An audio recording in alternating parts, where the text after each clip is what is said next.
8 years ago, a force that warped space and time unleashed creatures from another world, which savagely attacked humanity. The incident caused the human population to decrease drastically, and those who survived called the event the Doomsday. Furthermore, there were other incidents like demon waves that brought about a class system, making humans stronger by allowing them to gain a random talent and select a class. After selecting both, a person can master those abilities and bring them into the real world. However, a talent that gets laughed at doesn't determine a professional's fate. Therefore, the first professional academy was established in Jiang City to train the younger generation to face these new times. The principal clasped his hands and told the students they had completed all theoretical subjects at the academy. So today is a historic day where they will awaken their talents and enter a dungeon for the first time. The old man asked the students to come forward, saying he was sure they were ready to become professionals after years of practice, ready to protect humanity even if it meant putting their own lives on the line. He also said the students would experience their talent awakening when called up in order by their number. Lin Ye, one of the academy students, thought that the long-awaited day had finally arrived after all his years in this world. He knew that a starting talent is crucial for any professional. Talents are divided into 5 qualities: normal, rare, legendary, semi-god, and finally, the prodigy level. The prodigy level has never appeared since humanity's recovery. The most sought-after jobs are necromancer and magician, followed by assassin and warrior. Meanwhile, the priest class is considered weak because of its minimal abilities, like poor mobility and almost no attack power, low healing output, and so on. Besides that, a priest can't complete missions alone, not like other classes that can utilize good equipment and support from their talents. Even magicians and summoners can replace a priest's role with the right skills. As a result of all these shortcomings, a priest can only hide behind the team, which is why they've become a laughingstock.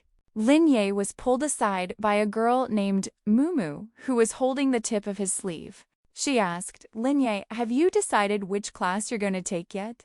Lin Ye smiled and said there was no use thinking about it now, since he would only know the right class after awakening his talent. The girl took a deep breath and said she was just asking. Her name was Mumu. She was also a student at Zhengcheng Academy, the same as Lin Ya's. From a distance, a group of guys were talking about how beautiful Mumu looked today. Lin Ye then raised his hand and patted Mumu's head, making her close her eyes. Seeing this, the group of guys seemed furious at Lin Ye's action. They were angry, calling Lin Ye useless. One of them even wondered what kind of talent Lin Ye would get when he awakens later.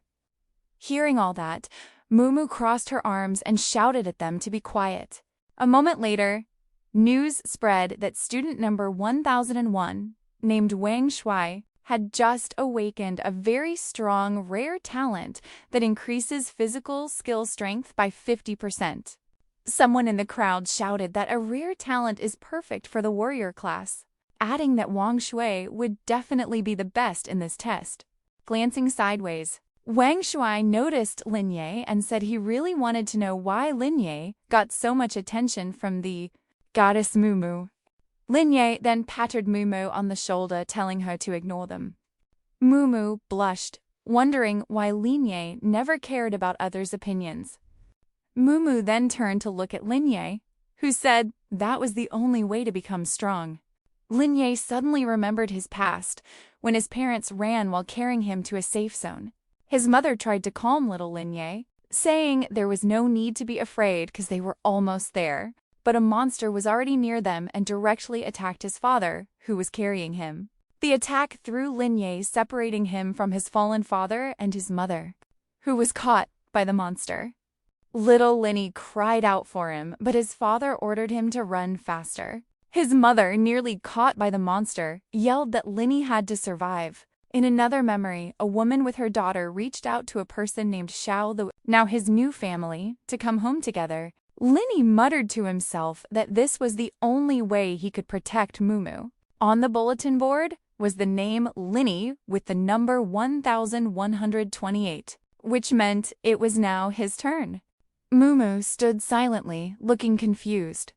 While the MC entered the talent awakening arena filled with golden light, Linny felt his body as if it were floating in the air. A few seconds later he asked, "Is this the place for awakening students' talents?" He reached for the light in front of him, then white and red dragons appeared and flew nearby. Linny shouted as the two dragons were about to merge with his body.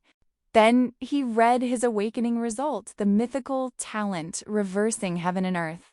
The system immediately suggested that Linny hide the talent because it had never appeared before, so he agreed with the suggestion.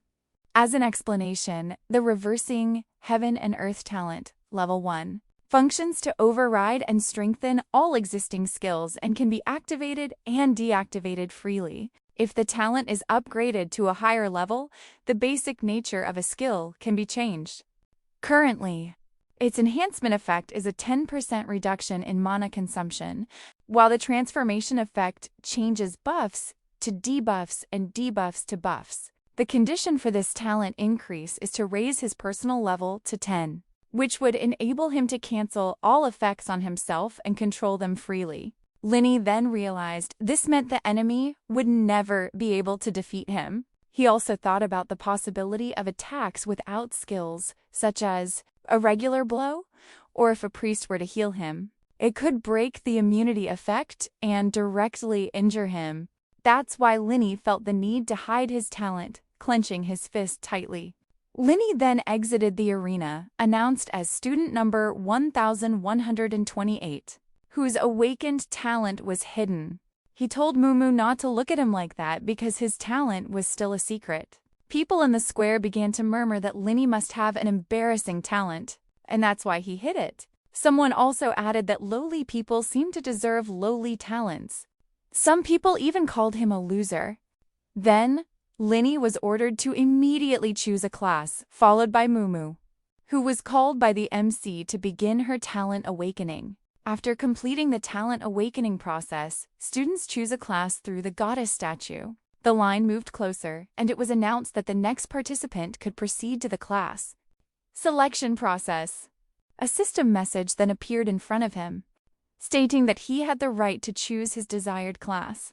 Linny thought that if certain immunities were considered great, then the reversing heaven and earth ability was definitely a god-level skill. He looked ahead and realized that to maximize his talent's power, Linny had to cover its weaknesses by choosing an appropriate class. Linny confidently pointed and chose the priest class. Then a message appeared before him to confirm his choice of class. He was also asked if he was sure about choosing the priest class, as he would be the first student in this session to choose it. Linny smiled and replied that he really wanted to be a priest. A yellow light immediately shone brightly. Then, the system confirmed that the class change was a success. Shortly after, Linny read the system information stating that the class change process had finished. And he felt very happy. A system message appeared again regarding information on his new status and attributes. He checked everything carefully because it was all new to him. Linny closed his eyes and tried to activate the reversing heaven and earth skill, which produced red flashes on his staff. The system window displaying the healing skills description appeared before him again. Linny smiled, realizing that this skill was interpreted as a reduction of vitality rather than dealing damage directly, and the effect could not be blocked by protective armor, meaning it dealt true damage.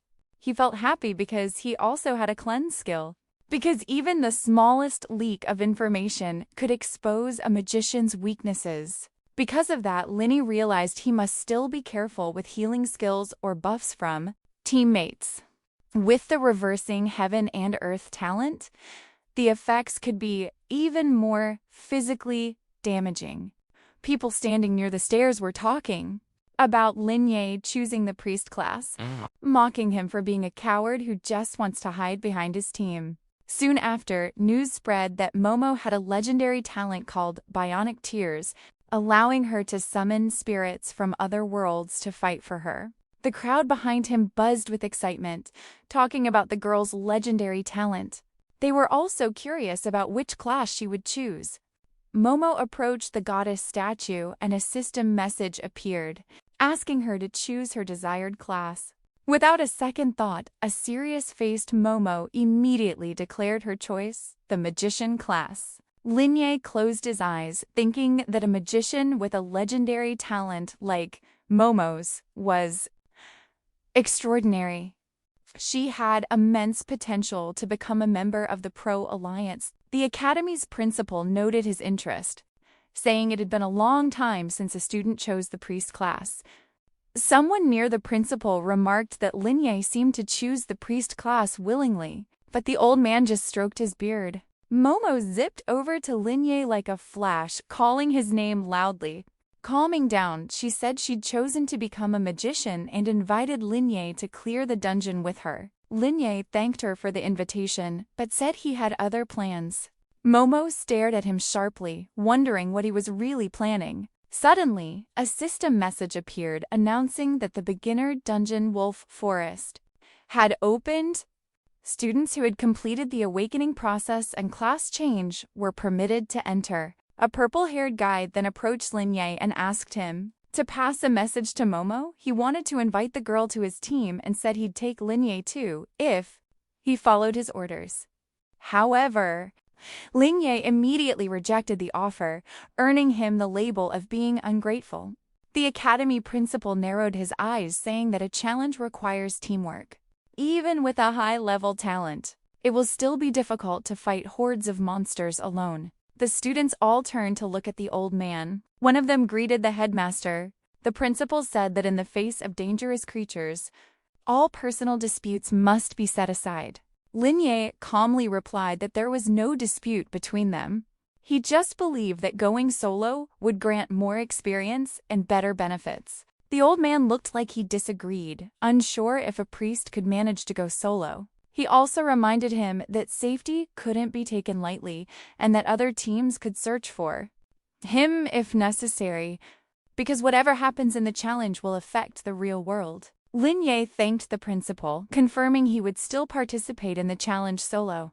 The principal thought to himself that Linye must want to level up quickly by running the dungeon alone. Besides, Linye wasn't yet strong enough to show his talent to others. The head of the school wondered how Linye could be so confident. Linye reached for the portal as a system message appeared before him, stating that beginner dungeons are very dangerous and best attempted in a team. When asked if he still wished to proceed alone, Linye confidently replied, "Confirm." Inside the dungeon, it was like a forest during the day. Then a warning message popped up, stating that the Wolf Forest Challenge is not easy and beginners are recommended to complete it with a team. The message also explained that a pack of ferocious wolves roam the forest. Linye knew that Wolf Forest was a difficult stage for students just entering their first dungeon. However, by working together, losses could be avoided, and getting a beer rank was considered a great achievement. Linye recalled a healing spring in a clearing that offered recovery to players and kept newcomers safe, but this ultimately lowered the value of the priest class. But if you took risks by not clearing out the wolves along the path, you would actually attract them. He narrowed his eyes, thinking that if people ventured too deep into the forest, exploring the forbidden area, they would surely be vanquished in there. But thanks to the talent he possessed, how could Linye be satisfied with an ordinary rating? For that reason, he took another path toward the forbidden land and had to enter. Deep in the forest, a wolf pack approached Linye. The MC studied his opponents, reading their characteristics through the system messages. Shortly after, the first wolf immediately pounced on him. However, Linny immediately used her skill of magic that creates large explosions. The wolf took 50 points of reverse damage, and Lin earned 10 XP for defeating it. The other wolves leaped forward, but they were also quickly defeated, earning Linye a ton of healing points. Linye then activated the spell of confinement skill, unleashing a glowing blue chain that reduced the enemy's magic power by 30. He had read that this ability drains an opponent's power and renders the target immobile. Lenia looked at the wolf and realized the spell of confinement was very effective against small weak monsters with little magic power. As another wolf started to approach, Linya immediately activated a healing magic technique that dealt 50 points of reverse damage to the enemy. Linya saw the downed wolf, thinking that one small monster gave him 10 XP. If he defeated all the monsters in this area, he could reach level 4. His other target was the hidden boss, and even with the 1-level difference, it wasn't a problem. Just then, a wolf prepared to pounce on Linya from behind. He caught the monster's movement and immediately activated healing magic. A red beam shot from the MC's weapon, instantly defeating the wolf. Linya wiped his face, thinking that he had prepared carefully for today, because he knew enemies don't care about your level when they attack. A system message appeared stating that attack mode and the reverse universe effect had been disabled. Then he used the healing technique spell. The next message informed him that he had reached level 2, with all his stats increased. Linya received 2 free attribute points, which he immediately added to intelligence.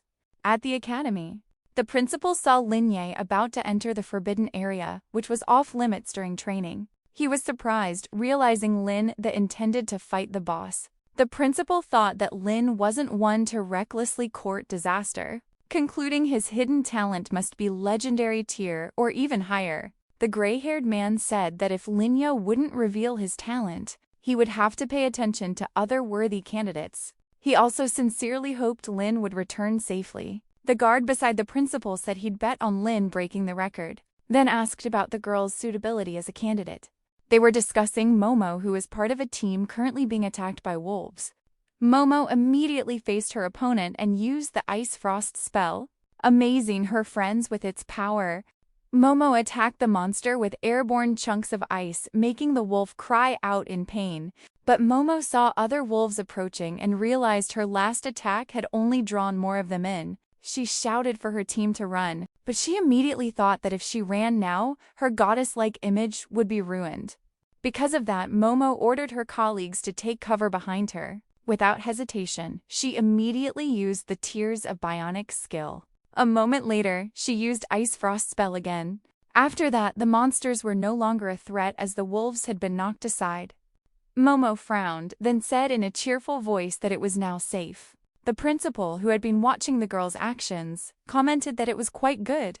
His colleague added that without combat experience, relying on talent alone won't get you far. Elsewhere, Linya had reached level 3 and was collecting points. He thought that his speed was on pace, and if he defeated a few more monsters, he would reach level 4. Suddenly, Linya heard a noise from the bushes. He stopped and turned his head. Lin walked toward the bush that was the source of the sound. Behind the bushes was a pack of wolves led by the Dark Wolf King, ruler of the forest, known to attack any creature on sight, and because it is the hidden boss, the creature is considered taboo. School records showed many students had been injured or even permanently disabled trying to fight it. Even future heroes were once soundly defeated by this creature. That's why the academy marked this area as Forbiddens. Linya thought that the wild wolves always stayed near their king, but he also understood that, like other animals, they would occasionally leave their den to find a more comfortable spot. Instead of returning to their nests, they wandered around for a bit. He knew this made them easy to pick off one by one. Linya stealthily attacked a lone wolf. Then, a system notification popped up stating he had dealt reverse damage to the wild wolf. The MC realized these small fry monsters were the best source of healing. Once he earned enough XP, he would face the Dark Wolf King alone. This way, he could boost his level even higher. Before long, a system message announced that Lin had reached level 4. Suddenly, the Dark Wolf King let out a furious scream. The MC smiled, wondering if he had finally found what he was looking for. Linya looked at his opponent and declared, "The final match has begun." He had already studied the Wolf King's characteristics. He knew its stats were much higher than a common wolf's, but he wouldn't back down. The enemy growled at him, but that didn't stop Linya. He also realized that Wolf King's attacks were refilling his health points. If the attacks continued, he could defeat his enemy just by standing still. The Wolf King bared its fangs, its eyes gleaming, its breath heavy with exhaustion. A message appeared before Linye. Healing magic's cooldown had finished. The enemy's eyes lit up and it roared loudly. The system message stated the Wolf King was about to use a basic claw attack. However, Linye wasn't afraid. He remained focused and ready to face the wolf. The attack slammed into the ground just a few meters away from him. The MC then asked, "Is the monster finally getting it?" He then added that the attack was too slow. The monster grew even angrier. As Linid fought the Wolf King, he thought that if a whole pack were here, he might actually have to try. He looked straight ahead, glad his enemy was alone. The moment healing magic was off cooldown, Linye used it, creating an explosion that instantly defeated the Wolf King. A few moments later, a system message announced that defeating the Dark Wolf King granted 1,000 experience points, raising him to level 5. He realized he had cleared the wolf forest and received a bronze chest. Then, a message appeared confirming he hadn't received any damage. His ranking shot up to SSS rank. Linye thought that if his reverse healing ability were recognized as an attack skill, he probably wouldn't have received an SSS rank. All the students heard that someone had cleared the wolf forest, unlocked all hidden achievements, and achieved a top rank. They were completely shocked. Many began to speculate about who it could be. Some even considered it a historic event. The head of the school also said that this student was unmatched and that no one could compare. Via then mentioned that, as far as she remembered, only Linye had dared to enter the restricted area. His assistant asked how something like that was even possible. The main condition for an SSS rank is clearing the level without taking any damage. How could someone possibly do that alone? Momo thought it was amazing to clear the dungeon and get an SSS rank, especially when he himself had found it so difficult. Meanwhile, the MC thought to himself that everything seemed to be going well. Then, he decided to open the gift box he had received. Once opened, a message appeared stating he received a silver-level skill book, Divine Healing, and silver-level equipment, the Shadow Dagger. From the description, Linye learned the Shadow Dagger increased both attack power and accuracy. He also began studying the active skill, Divine Healing, which granted a holy breath to all teammates within a 10-meter radius. The MIC noted that the skill had a pretty long cooldown and high resource consumption. But for the early stages at least, it wouldn't be a problem. Linye was aware that an area explosion with such high damage was the best ultimate ability for the early stages. He had so much on his mind. He wasn't just thinking about the rewards he'd earned, but also about his aunt and uncle who always gave him money. He didn't want to keep depending on them. A system message appeared stating he had 5 additional points. It was well known that these points were incredibly valuable, and their source was extremely rare. Linye stared straight ahead, realizing that only by achieving an SSS rank could he get additional starting points. He also decided to channel all of his attribute points into intelligence, determined to become the best and most formidable priest ever. The students started shouting that the players had emerged, who they assumed were an SS-ranked team.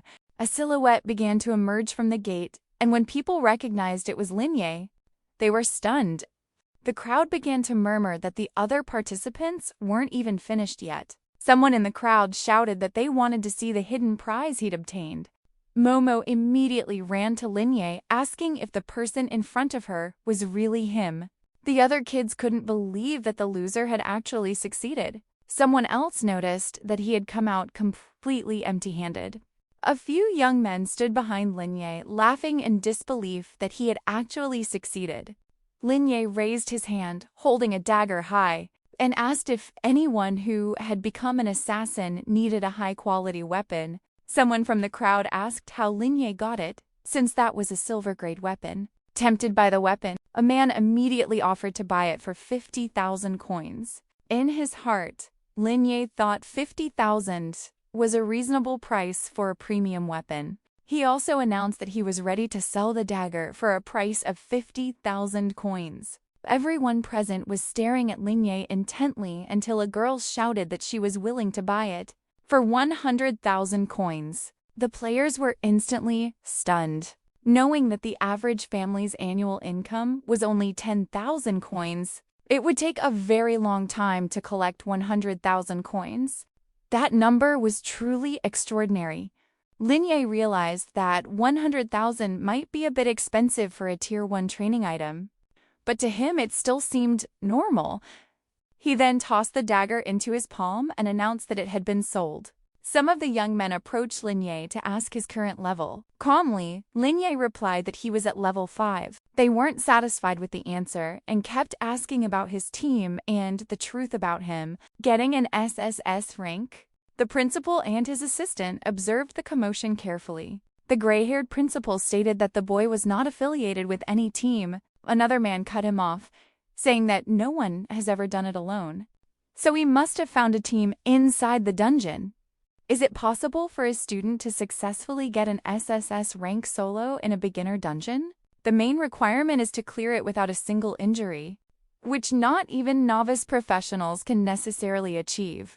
One of the men began to ask if they should continue to bother him, but the other man clenched his fist, saying that Linye was just lucky and had likely cheated.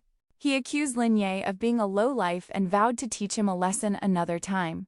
Then, to the students, the principal announced that the exam was finished. Starting today, they were no longer ordinary students, but prospective professionals with special abilities.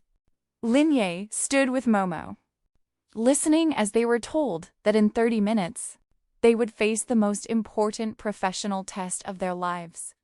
The old man said that afterward, they would either return as ordinary people or become heroes who fight demons. It all depended on their results over the next month, which required them to explore the beginner dungeon and reach at least level 10. Linye figured the professional exam must be taken as a team, since coordination was one of the important aspects of the assessment. He looked at Momo and realized he had already determined his partner. Linye knew that the girl really needed someone to look out for her. Though sometimes awkward and naive, she was loyal and could be trusted. And while Momo had strong talent, Linye knew he had to protect her from danger. Linye thought of his uncle and aunt again, of all they had done, and vowed not to let that tragedy repeat itself. Linye then invited Momo to skip dinner and try a more dangerous dungeon. They went straight to a dungeon called the Stone Cave, which was filled with poisonous scorpion kings. A system message then appeared before them, asking them to choose the difficulty level.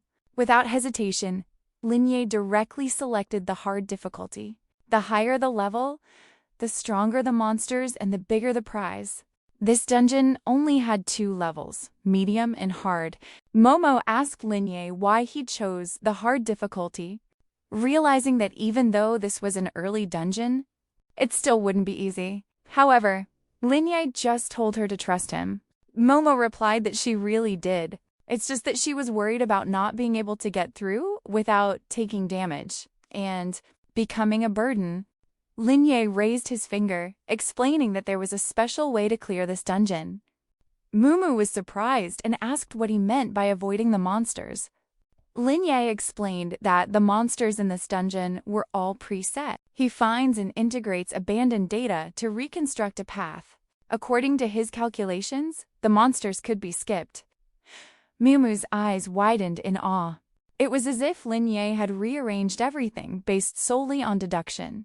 Mumu knew that Linye had been hiding his true power.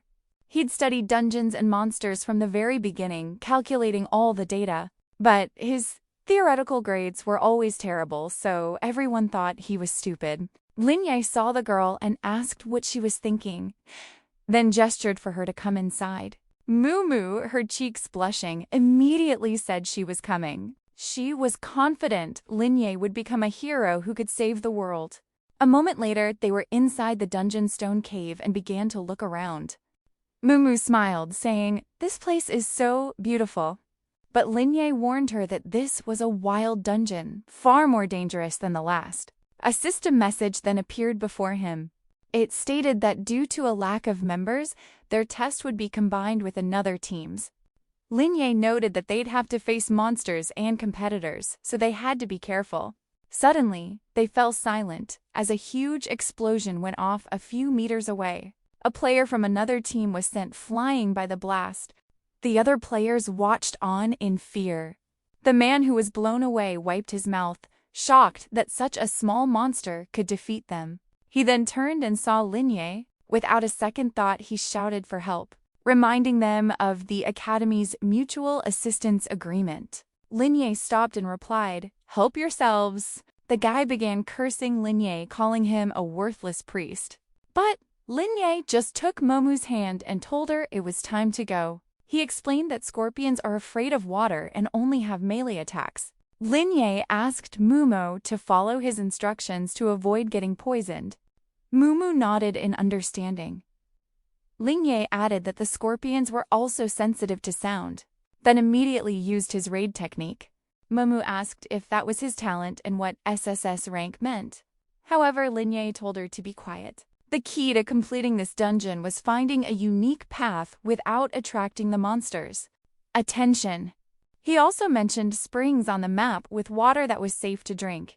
Without hesitating, Linye jumped into the water. Mumu was stunned for a moment, but finally jumped in after him. She surfaced beside Linye, who was holding a stone and thinking aloud. Meanwhile, the players who had been fighting were now surrounded by scorpions. They were confused, not understanding what had just happened. The monsters approached the water, but stopped at the edge. On a small island, Linye and Mumu stood safely. The Scorpion King appeared, looking massive and menacing. Linye grinned and beckoned it closer.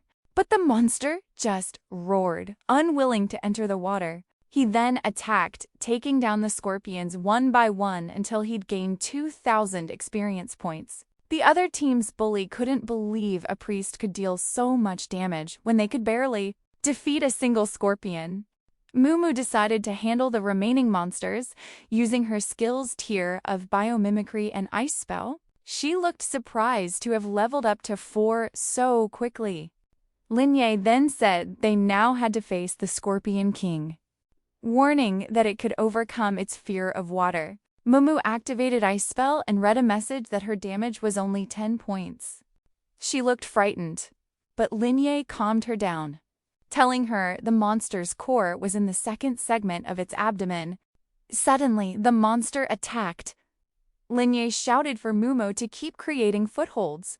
The system informed him that his technique caused 150 damage to the Scorpion King.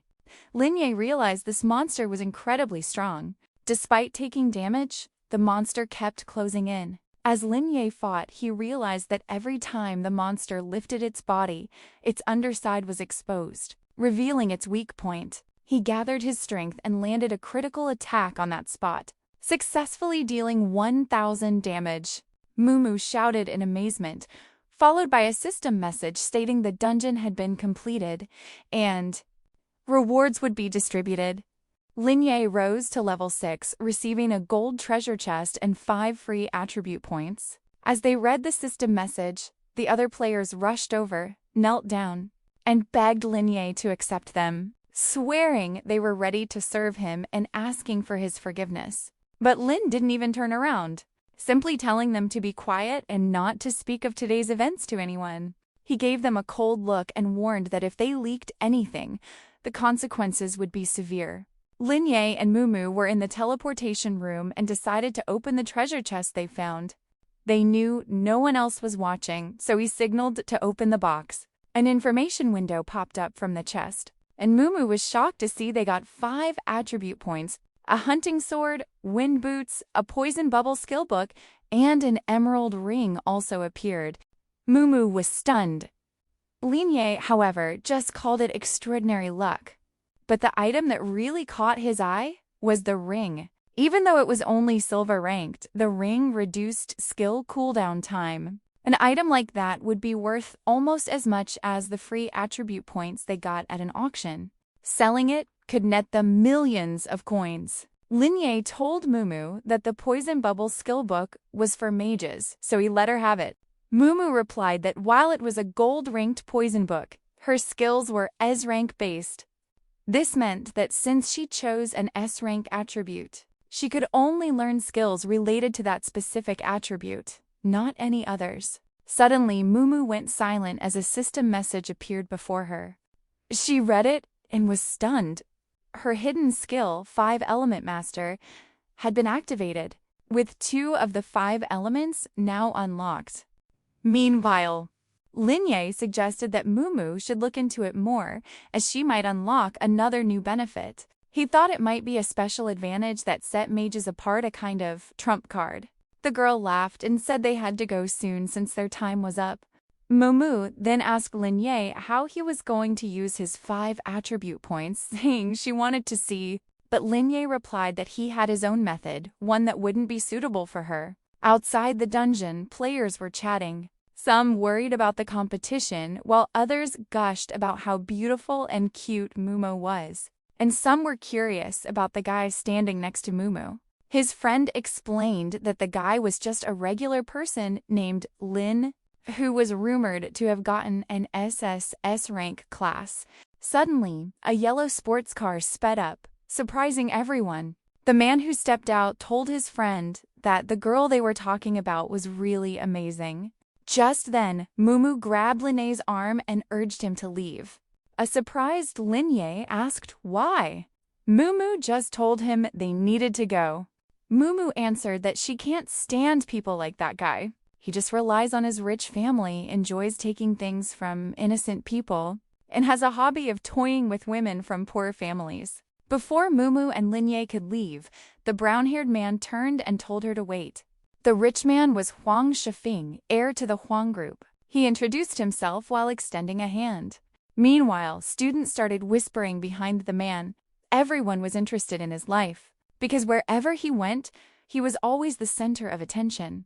But the girl just shut him down, saying she already had a boyfriend. The main character was shocked by her answer. Huang glanced at Linye, who he saw as just some guy in cheap market clothes, thinking it was like a beautiful flower growing on cow dung. Linye then said that he thought Mumu knew the guy named Huang. Then Huang reached out and yelled at Linye to get lost, but Linye immediately slapped his arm away. Huang roared in anger at Linye's nerve for touching him. He activated his warrior skills, while Linye instantly activated his reversal technique, just standing and staring coldly at his opponent. A few seconds later, Huang was thrown back as if by an invisible force. He fell to his knees, clutching his stomach with both hands while screaming and grimacing in pain. Moments later, Huang looked up, sweat dripping down his face. Through gritted teeth, he asked his opponent what class he was. Linye looked at him sharply and answered that he didn't do anything, and everyone there could be his witness. Then the mess grinned and called himself just a priest. People started murmuring about what just happened and why Huang was on the ground. Meanwhile, Mumu realized it was Linye's special talent. Huang tried to attack again, but a second later, he fell back once more, telling Linye not to cheat. In his heart, Linye found his reversal technique quite interesting. It didn't just counter an attack, but also added extra damage. However, Linye felt his attack wasn't even that strong, as he hadn't used half his power. Huang yelled that if Linye was so brave, he should fight properly. Meanwhile, someone in the crowd shouted that you can't use awakening powers in a normal duel. A young man with glasses began to wonder about Huang, who had strong defenses and high-end equipment. He wondered who this opponent could possibly be. He knew Linye had conquered the dungeon alone and climbed to level 5. He quickly approached and apologized to Linye for his friend's poor behavior, though he inwardly wondered why he'd never heard of him before. Linye replied that he didn't want to cause any trouble, but Huang wouldn't have it. He just shouted for his friend to teach Linye a lesson.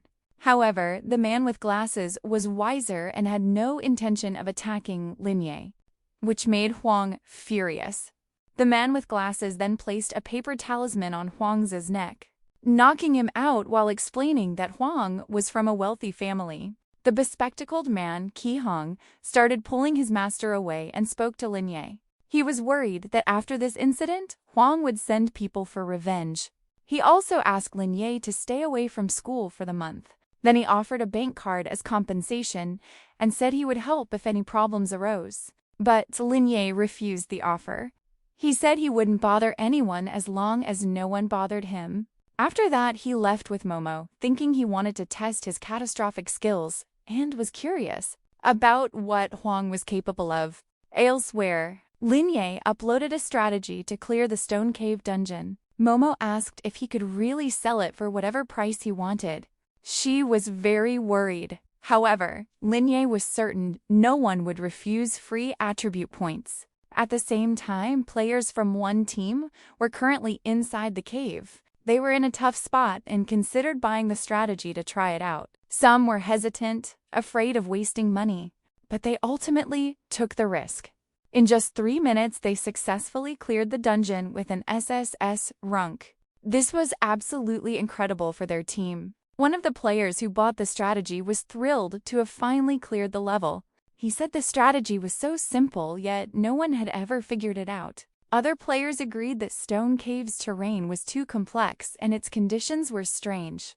But with this strategy, everything became clear and easy. The players also commented that the price was completely reasonable. People began actively searching online for the strategy to get free attribute points. Momo looked overjoyed as more and more people ordered their strategy. In another location, someone was looking at the site where Linye sells his strategies. He asked his colleague if they had found the person selling all of this. However, they replied that the seller was using hacking techniques to hide their IP address. However, they did know that Linye was from the professional academy. The girl watching the screen turned and noted that it seemed something interesting was happening at the academy this year. Meanwhile, Linye received a private message from a buyer, a muscular man who wanted to buy a greatsword, and they agreed to meet at the school dungeon entrance. Momo was also thrilled that Linye had earned more than 300,000 gold. Linye felt that everything was going according to plan and that his name was now getting out there. He thought that he still needed to conquer more dungeons and that his starter weapon would need to be replaced soon. He also mused that with high-end equipment but no fighting skill, a person is just bait in a trial. Momo mentioned that the time before the challenge was very valuable and asked why Linye was spending it making strategies and earning money.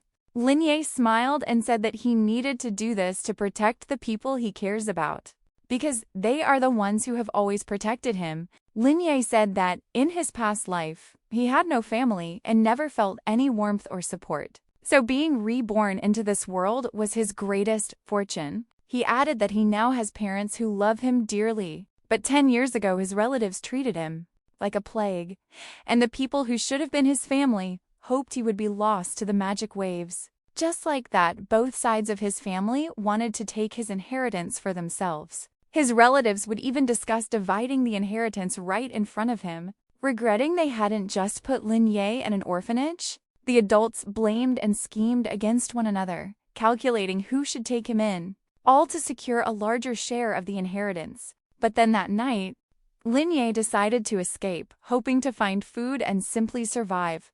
That's when his aunt and uncle took him into their home, treating him like their own son.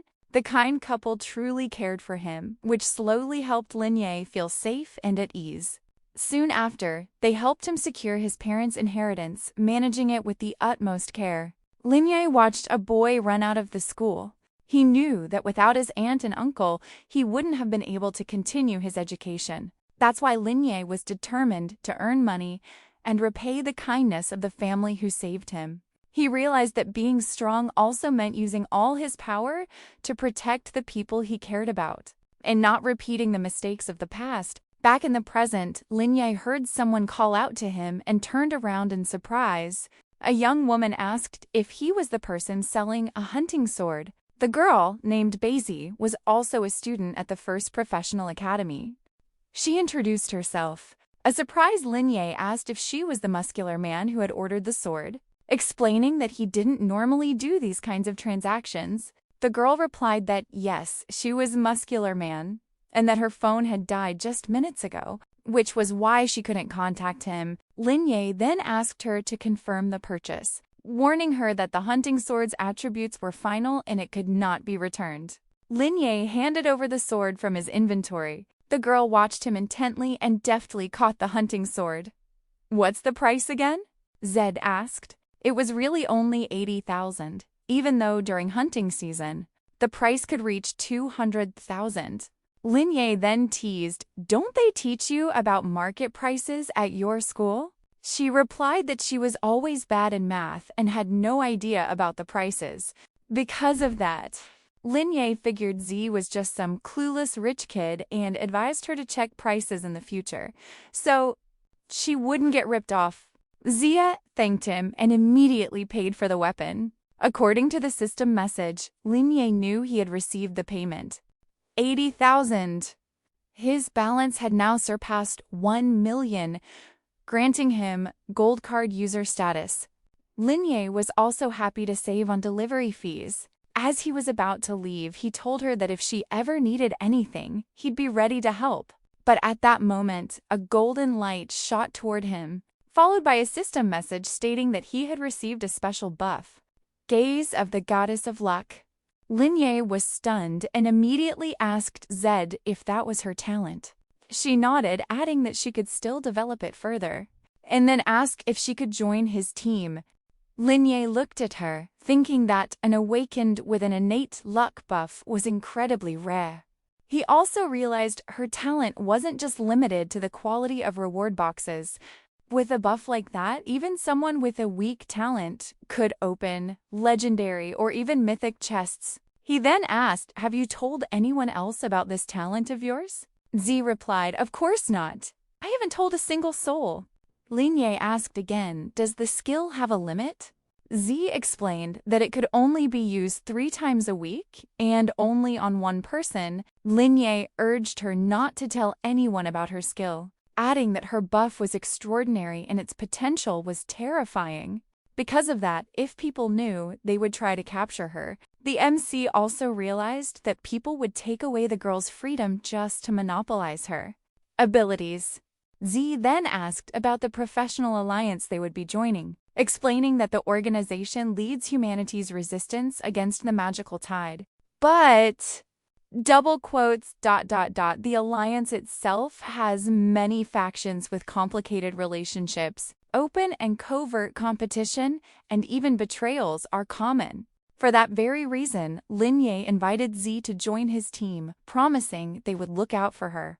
She was shocked and asked if he was serious. Linye just smiled and introduced himself once more. He extended his hand and said he would be happy to have her as part of his team. He then invited Zai to meet his colleagues. Zai was feasibly excited, saying he couldn't believe he'd get to fight on the front lines. Linye wondered how Zai was able to swing such a large sword. A moment later, Linye met Mumu, who immediately asked, "Is this little guy our new muscle and partner?" Zai promptly introduced himself. Mumu reached out and said her name. Zai was mesmerized by how beautiful she was and how gentle her hand felt. Suddenly, Mumu gave Linye a sarcastic look, making him wonder why she was looking at him like that. Meanwhile, Mumu hugged Zai and asked about Linye's attitude towards him. Linye coughed and suggested they go eat and discuss the dungeon afterward. Mumu turned her head and asked exactly which dungeon they would be discussing. The dungeon Linye meant was the nightmare-level Goblin Dungeon. However, to let everyone get free stat points, he decided to enter alone first and create a guide for the girls. Nightmare level is the highest difficulty for field dungeons during the beginner period. But the rewards are also the most tempting, and the treasure chests inside are gold-rated. The monsters inside are also much stronger, and if a pro isn't careful, they could be taken out. Therefore, that difficulty level is highly discouraged, especially if you value your life. Mumu shouted that it was impossible. Then she asked, "Does Linye want to get himself wiped out?" Adding that challenging a nightmare-level dungeon is a reckless act. However, Linye simply replied that he'd be fine. He asked, "Does Mumu doubt my abilities?" Mumu replied that she believed in him, but the nightmare-level goblin dungeon was too dangerous. So she couldn't bear to watch Linye fight in there. Meanwhile, Zai said he had some business to take care of, then bid his farewell and left ahead of them. Linye told Mumu that he knew she was worried, but he just wanted to challenge a difficult dungeon. Linye then invited Mumu to go home and eat. The girl then asked him to promise, or else she would tell her parents everything. Linye thought that for now, he would have to go along with what she wanted. But that night, he would still enter the dungeon by himself. Mumu started to wonder if Linye was really that strong. To be able to do all this, the media also started posting photos of Linye with information claiming he was the strongest beginner of all time. The article's author mentioned that the photo was taken at a dungeon's teleportation point, which he cleared alone. The post blew up, triggering a lively and very diverse comment section. People were actively commenting below the upload. Mumu was holding her phone when Linye asked what she was looking at, then called her to eat. He also playfully snatched the phone from her hand. At the dining table, Linye's aunt commented on how hard they had both been working these past few days. Mumu and Linye thanked her for that. His uncle asked Linye how things were going with the test he had passed. Linye replied that he was doing fine. The man laughed, saying that was just like little Lin, always stubborn. Once he has made a decision, not even 10 horses could stop him. Linye then asked if someone had been complaining to him. His uncle immediately pointed at Mumu, who angrily asked her father why he had to be so blunt. The aunt started serving food. She placed some on Linye's plate and said they wouldn't interfere with what the two of them wanted to do. She added that sometimes they wished Linye could be more like Mumu, mentioning that a stable and healthy life was enough for them. Linye also smiled, saying he'd learned from Mumu, who's as chill as a salted fish. The girl felt annoyed, as if she was being made fun of. Linye assured them he was just joking and that his aunt and uncle didn't need to worry. He added that he wouldn't do anything beyond his abilities. His uncle reminded Linye to always remember that this house would be his home to return to. While handing him a bank card, Linye said he had already earned some money and asked his uncle to keep the card. But his aunt said that he would face many challenges and would need significant funds. She added that if Linye didn't accept the card, she'd be angry. In the end, he agreed to take it. Linye put the card in his pocket, wondering if his parents could see all this from up there. He thought to himself that he was doing just fine. Linye reflected on how precious his current life was, especially since he'd fought so hard for it. He stood before the monster, determined to become stronger for the people he loved. Elle also added that the nightmare-level dungeon challenge was waiting for him. At home, a furious Huang confronted Zhao for helping him during his recent clash with Linye. However, Zhao simply explained that he was only trying to save him. He even paid for the damages from the commotion because without his help, Huang would have ended up in the hospital. But Huang yelled that it was all nonsense and that he didn't need his help. Huang said he was already wearing his gear, but Zhao had interrupted and told him to rest. Huang was so angry he grabbed a glass from the bedside table and hurled it across the room, shouting that he'd been humiliated. Annoyed, Huang told his friend to get out. Zhao said coldly that just because Huang was the eldest son of the Huang group, it didn't mean he could do whatever he wanted. Zhao added that he was just following orders. The order was from Uncle Huang. But Zhao mused that he should have just let Huang get beaten so badly his own mother wouldn't recognize him. Zhao smiled cruelly, remembering that Huang doesn't actually have a mother. At that, Huang told Zhao to leave, saying he didn't deserve to be his bodyguard. As he walked away, Zhao thought about how little Huang knew who he was dealing with. The person he fought was capable of making him suffer without any active skills, and had even cleared dungeons solo. Considering all of Linye's achievements, Zhao could only hope Huang would be all right. Meanwhile, Huang pulled out his phone to call for backup against Linye. He called his buddies who were already equipped with gear and weapons. The man gritted his teeth, saying everything would be fine and that one day Linye would learn who truly ruled the academy. Elsewhere, Linye was already near the goblin dungeon, deep inside the foggy forest. A system message appeared explaining the dungeon's difficulty and description, but the most important detail was that no prize would appear until the final floor was completed. A green leg stomped the ground as Linye recalled that this dungeon was one of the hardest because of its long, clear time and unclear requirements. Players rarely came here for equipment or points. But what drew Linny's attention was the fact that you could find a gold chest here. And with a luck buff, maybe even a platinum one. 2 goblins appeared before him as a system message explained the monster's characteristics. Linye smiled. It was time for action. He remained calm, knowing that in 5 minutes, the monsters would start swarming the entrance. Linny's plan was to find the most optimal way to gather the monsters and defeat them quickly. He knew he not only had to defeat all the goblins and their king, but his clear time for each level couldn't exceed 10 minutes.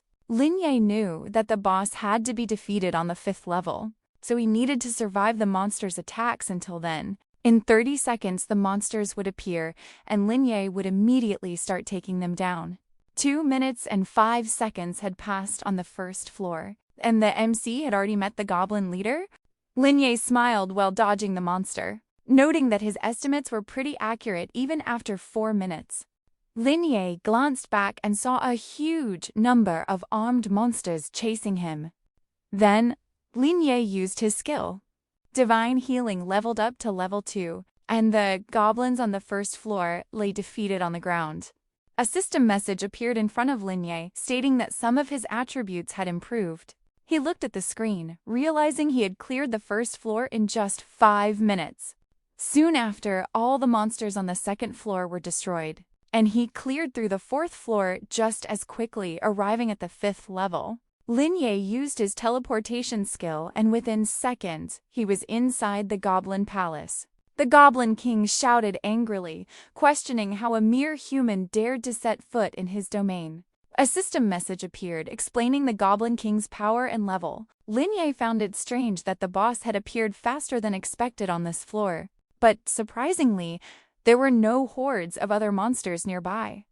Soon, the Goblin King, in the middle of its attack, started shouting for Lin to be finished. From a system message, Lin knew the boss had a powerful ability that it used instantly.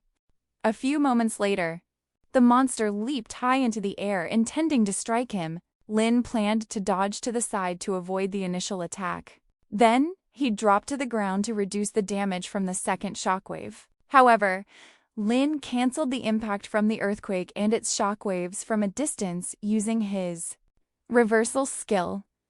The monster looked completely shocked. At the same time, Lin's health points increased dramatically. Meanwhile, the Goblin King's health points slowly drained, causing it to scream and groan in desperation. From a system message, Lin learned the Goblin King used a Dragon Spear skill, but the skill's effect was nullified, rendering it useless. The same thing happened with its second skill, a powerful throw, which was also cancelled. The Goblin King looked furious and stunned that its skills were completely useless against him. However, Lin was surprised when the Goblin King entered Berserk mode. The goblin grew more enraged and began summoning its troops. It shouted that it had found Lin's weakness and ordered its minions to finish him. Lin thought that this was indeed fitting for a hidden boss on a nightmare-level difficulty. Still, he felt it wasn't the right time to use his strongest magic ability. Lin was even more shocked, covering his mouth with his hand. The Goblin King had ordered its troops to attack without using any skills. Intending to wear him down slowly, the Goblin Horde began to close in on Lin. While their king underestimated his ability to withstand their attacks, the goblins crept closer to Lin, but he instantly used his dodge skill. As realizing Lin intended to flee, the goblins fired arrows that dealt 1 or 2 damage, reducing his health by 200 points. Lin glanced at the arrows stuck in his side, thinking the attack wasn't very effective. Then, Lin immediately used a skill to recover his health points. He touched the wounds from the arrows and they healed instantly. Seeing this, the Goblin King roared with hatred, shouting that Lin couldn't be beaten. But Lin just gave it a calm, dismissive look. He then launched an attack, firing shots of red light that chipped away at their health. The Goblin King yelled that Lin had no fighting spirit, demanding he stop running and fight fairly. Lin wondered if this was what it considered a fighter's spirit. Then, he decided it was finally time to fight back. Seeing a red flash, the goblin screamed in disbelief. How could a lowly human use the demonic power of its god? As he continued his assault, Lin calmly said that this time it would all be over. The goblin's castle looked as if it had been struck by lightning and was beginning to burn. The goblins didn't even stand a chance. A few seconds later, a system message appeared stating that the goblin troops were vanquished and that he received 1000 XP. From the next message, Lin learned that the Goblin King had less than 1% of its health left, meaning it was on the verge of collapse. Feeling cornered, the Goblin King muttered that it was all over for him. Lin didn't waste any more time, immediately using a reverse healing spell and a plunder technique, striking the Goblin King with lightning. Moments later, a system message announced the Goblin King's defeat. Lin received 5,000 experience points, leveled up to level 7, and got a platinum chest. Lin looked ahead, thinking to himself that the gaze of the lucky goddess ability was incredibly powerful to have. Upgraded the chest's rank directly. He also felt the duration was quite long, with 20 hours still remaining. That was enough time to complete additional missions. Lin then opened the treasure chest, and a system message informed him that he had obtained a skill book, free stat points, and equipment. The skill book was Holy Light, which allowed him to strike an enemy with sacred light. Besides the book, he also got a gold-level fire item that can deal 300 damage in combat, sparkling stones that enhance a stat by 20 points. A skill book called Divine Brilliance also dropped. The skill restores health and can illuminate all team members. Also, the Sandstorm Bow can summon a sandstorm when fired, dealing additional earth magic damage. Lenia smiled, pleased that he got a piece of equipment and 2 platinum-level skill books. He felt motivated by his newfound strength, confident he could defeat any monster quickly. A system message appeared before him again. He then confirmed he wanted to learn the Divine Brilliance skill. Lenya then gained 15 intelligence points and learned the Divine Brilliance and Holy Light skills. This boost increased his total stats by 20 points. Lenya looked at his status increase, thinking that his trip to this dungeon wasn't in vain. He was thrilled because his strength, agility, endurance, and intelligence all increased by 20 points. Suddenly, he heard a sound and turned to see someone had found him. It was Momo, and Lenya immediately asked what she was doing in this dungeon. However, Momo got angry and told Lenya to stop joking. Then she asked, "Is it true you completed the Goblin Dungeon on Nightmare difficulty?" With a smile, Lenya confirmed it. Momo said she had suspected as much and wanted to go to that dungeon herself. As Lenya was about to speak, a car suddenly stopped near them. A man's voice was heard reporting that they had finally found Lenya and Momo, and he asked how many teleportation points they had passed through. Through his binoculars, the stranger saw Lenya's face and told his friend to go get him. Huang was in his car with another man. He then started hitting his friend's head, scaring him. His friend answered that Lenya looked too intimidating, so he couldn't do it. Huang called his friend useless. However, with an evil smile, Huang stated that he had prepared for everything. In his room, Lenya sat staring at his monitor with a serious expression. He uploaded a strategy guide online for clearing the Goblin Dungeon with ease. He looked very serious as he read the comments people left about his strategy. Then Lenya found an article about him, claiming he was selling strategies after conquering an SSS-level dungeon. People started leaving a lot of comments under the photos. Although only a few truly believed it, system messages began appearing before Lenya, informing him of the coins he received from his strategy sales. A few minutes later, he saw he'd received 500 coins, bringing his total balance to 1.5 million coins. He thought that this number far exceeded his expectations. When a system message reappeared, he learned the koi effect would last for another 15 hours. He figured there was still plenty of time to rest and recover, so he decided to go for a jog. In the suburbs, Lenya was jogging while people went about their business. Suddenly, a sports car stopped a few meters from him. Curious, he stopped as well.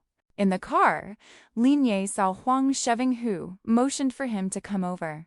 "But Lin Ye immediately thought that Zhou must not have warned Huang to stay away from him. However, Huang said that Lin Ye shouldn't mention Zhou's name because that person was a traitor. The other man in the car laughed, telling Lin Ye to listen to Huang. If he wasn't obedient, they would target his family. Lin Ye thought to himself that they must have found his home address. Lin Ye walked towards the black car, warning Huang not to cry for help when he loses later. Huang grew angry and shouted at his friend not to interfere as he would fight one-on-one, with Lin Ye adding that he had extraordinary equipment that Lin Ye couldn't even imagine. Lin Ye frowned, observing them and thinking that Huang must have found more than one backer. At that moment, Huang whispered to his friend, confirming they'd stick to the plan their colleagues approved. Feeling bored, Lin Ye got into the car, ordering them to hurry up, adding that he didn't care how many people they brought. Furious, Huang threatened that Lin Ye would regret this and that he'd make him crawl on the ground. Like a dog, Lin Ye stared sharply at Huang, his eyes narrowing as he contemplated a fate for these thugs. Worse than any final end. In a mountainous area, Huang sped in his car, taking Lin Ye to an unknown location.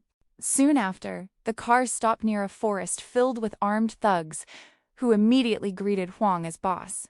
Lin Ye stepped out of the car. He told Huang, "So you've got quite a crew," then asked, "Is this a one-on-one duel?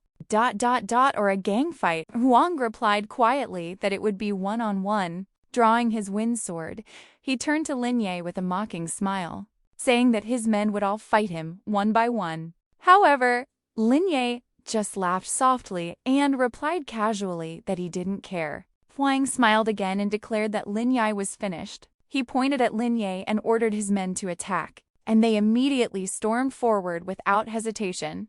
To face them, Lin Ye slowly drew his weapon, advancing calmly as dozens of enemies surrounded him from all sides. When the first attack came, Lin Ye dodged it with an ease that surprised his enemies. With incredible reflexes and speed, Lin Ye managed to evade every attack, avoiding even a single scratch. From a distance, a blonde-haired man used his assault/skill, aiming for Lin Ye. Just as the attack was about to hit him, our hero realized that with so many strong opponents, his ordinary power wouldn't be enough. It was time to use the Heaven and Earth reversal skill. The blonde man burst out laughing, thinking Lin Ye was just a kid pretending to be strong. But in a matter of seconds, his expression changed drastically. He suddenly coughed up a crimson spray, wiping it from his mouth. Meanwhile, a question arose in his mind. What kind of trick was Lin Ye using right now? He began to realize they weren't being attacked directly. Lin Ye's power was somehow penetrating their gold-level defenses with ease. This cornered him even more as he couldn't comprehend the invisible attack that was taking down his team one by one. Their voices shaking, one of them shouted that Lin Ye was just an ordinary prisoner. He added that there were far more of them, and they were all wearing gold-tier equipment. They decided to attack all at once. Rallying what was left of their courage, they began to surround Lin Ye from all directions, each activating their special abilities. But before they had a chance to attack, all their eyes and mouths flew open, a sense of horror peaking in an instant. They witnessed a red light from the sky, seemingly from a collapsing star cluster. From it came a pure power that dragged them into an unseen abyss. As the fallen Heaven and Earth skill activated, Lin Ye stood at the center of the destruction. With a sharp look in his eyes, the blonde-haired man was shaking violently, his breath hitched. He shouted, "This is impossible." He gritted his teeth, but not for long. In a low voice, he admitted defeat. That statement was like a signal ending the battle before it had even truly begun. Lin Ye slowly turned his head as he heard another voice in the distance. The voice said it was better to rely on money than on other people. From the shadows, Huang appeared with a faint smile, showing off his brightly sparkling diamond-level equipment. He then said he'd bought it at a flash wealth auction for hundreds of millions. A moment later, the system announced a message.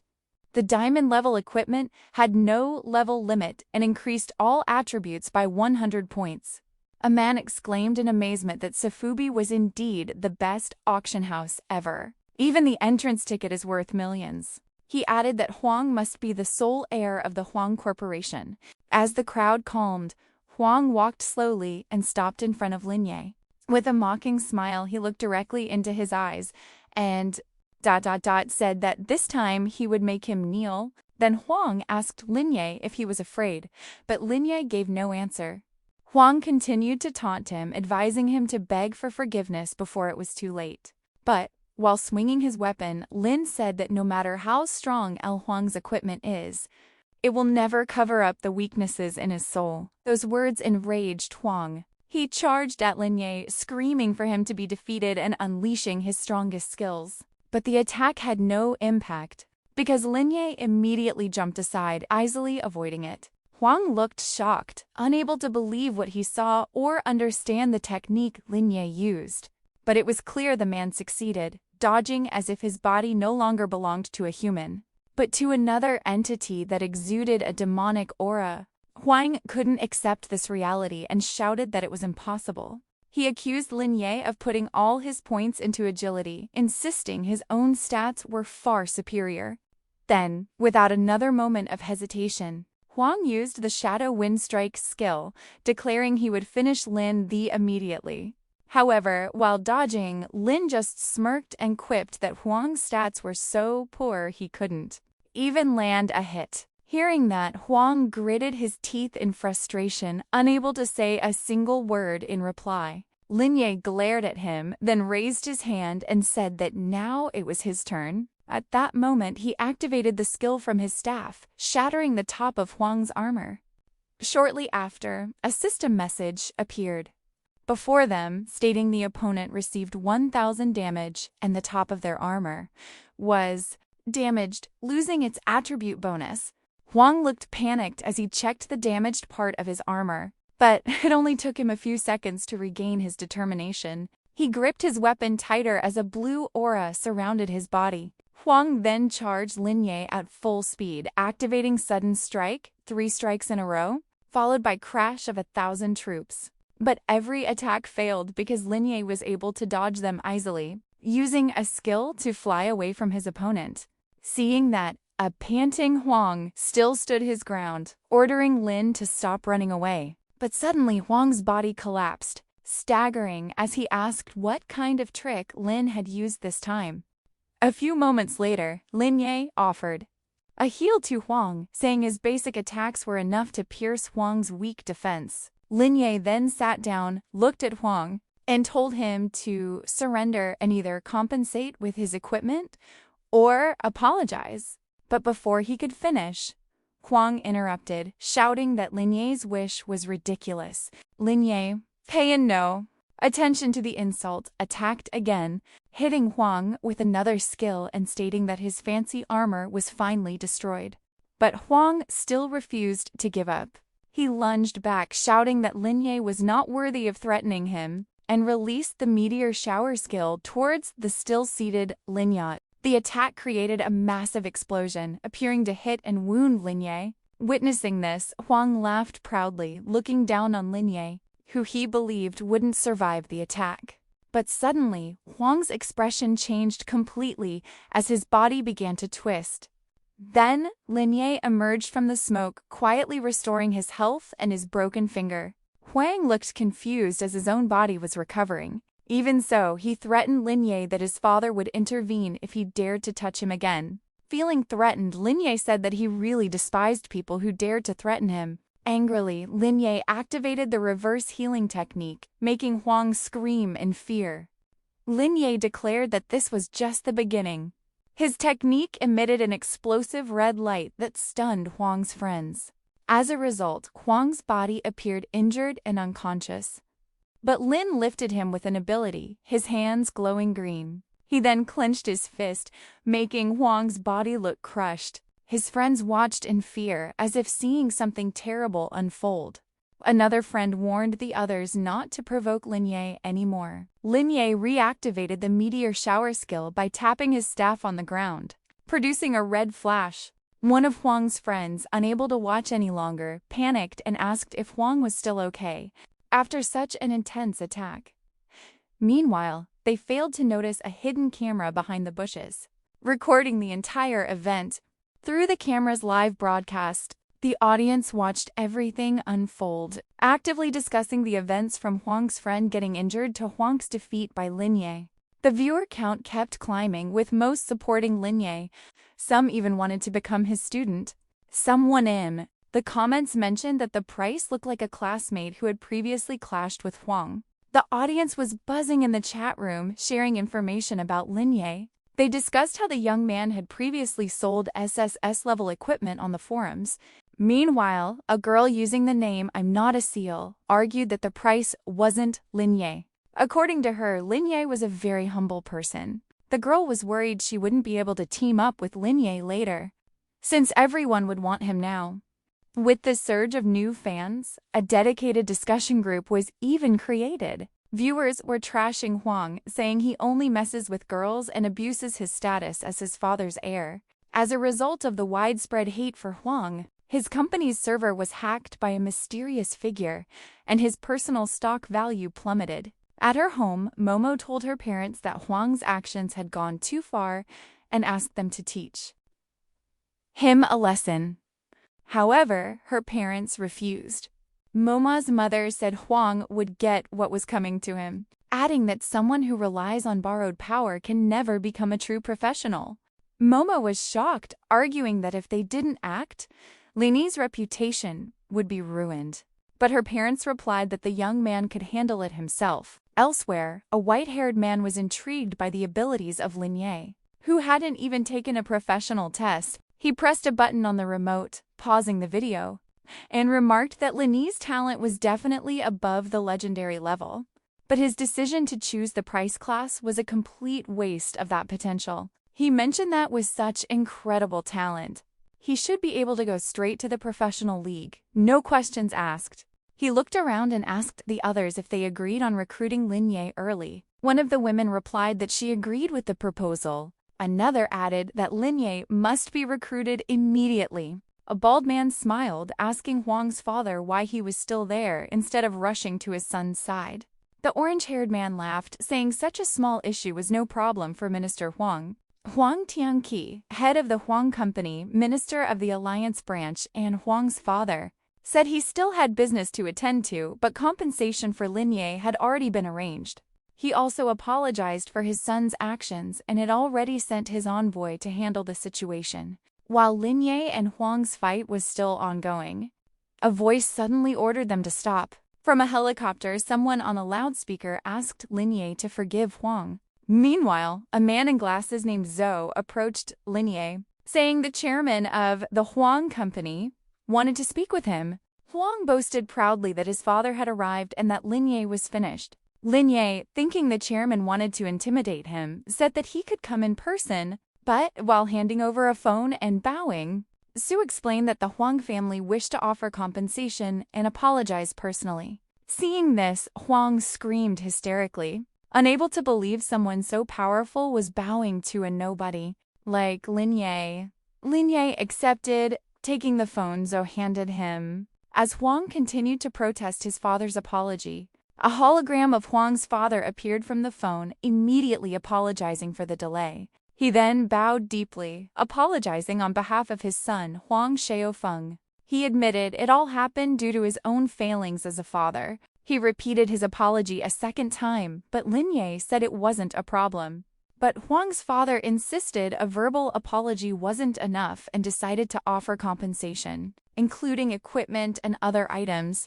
Huang Xiaofeng's father hopes Lin Ye will hand him over to Zoa Cheng for strict discipline. As Zoa lifts Huang's body, Lin Ye agrees to his father's request, then states the compensation he wants.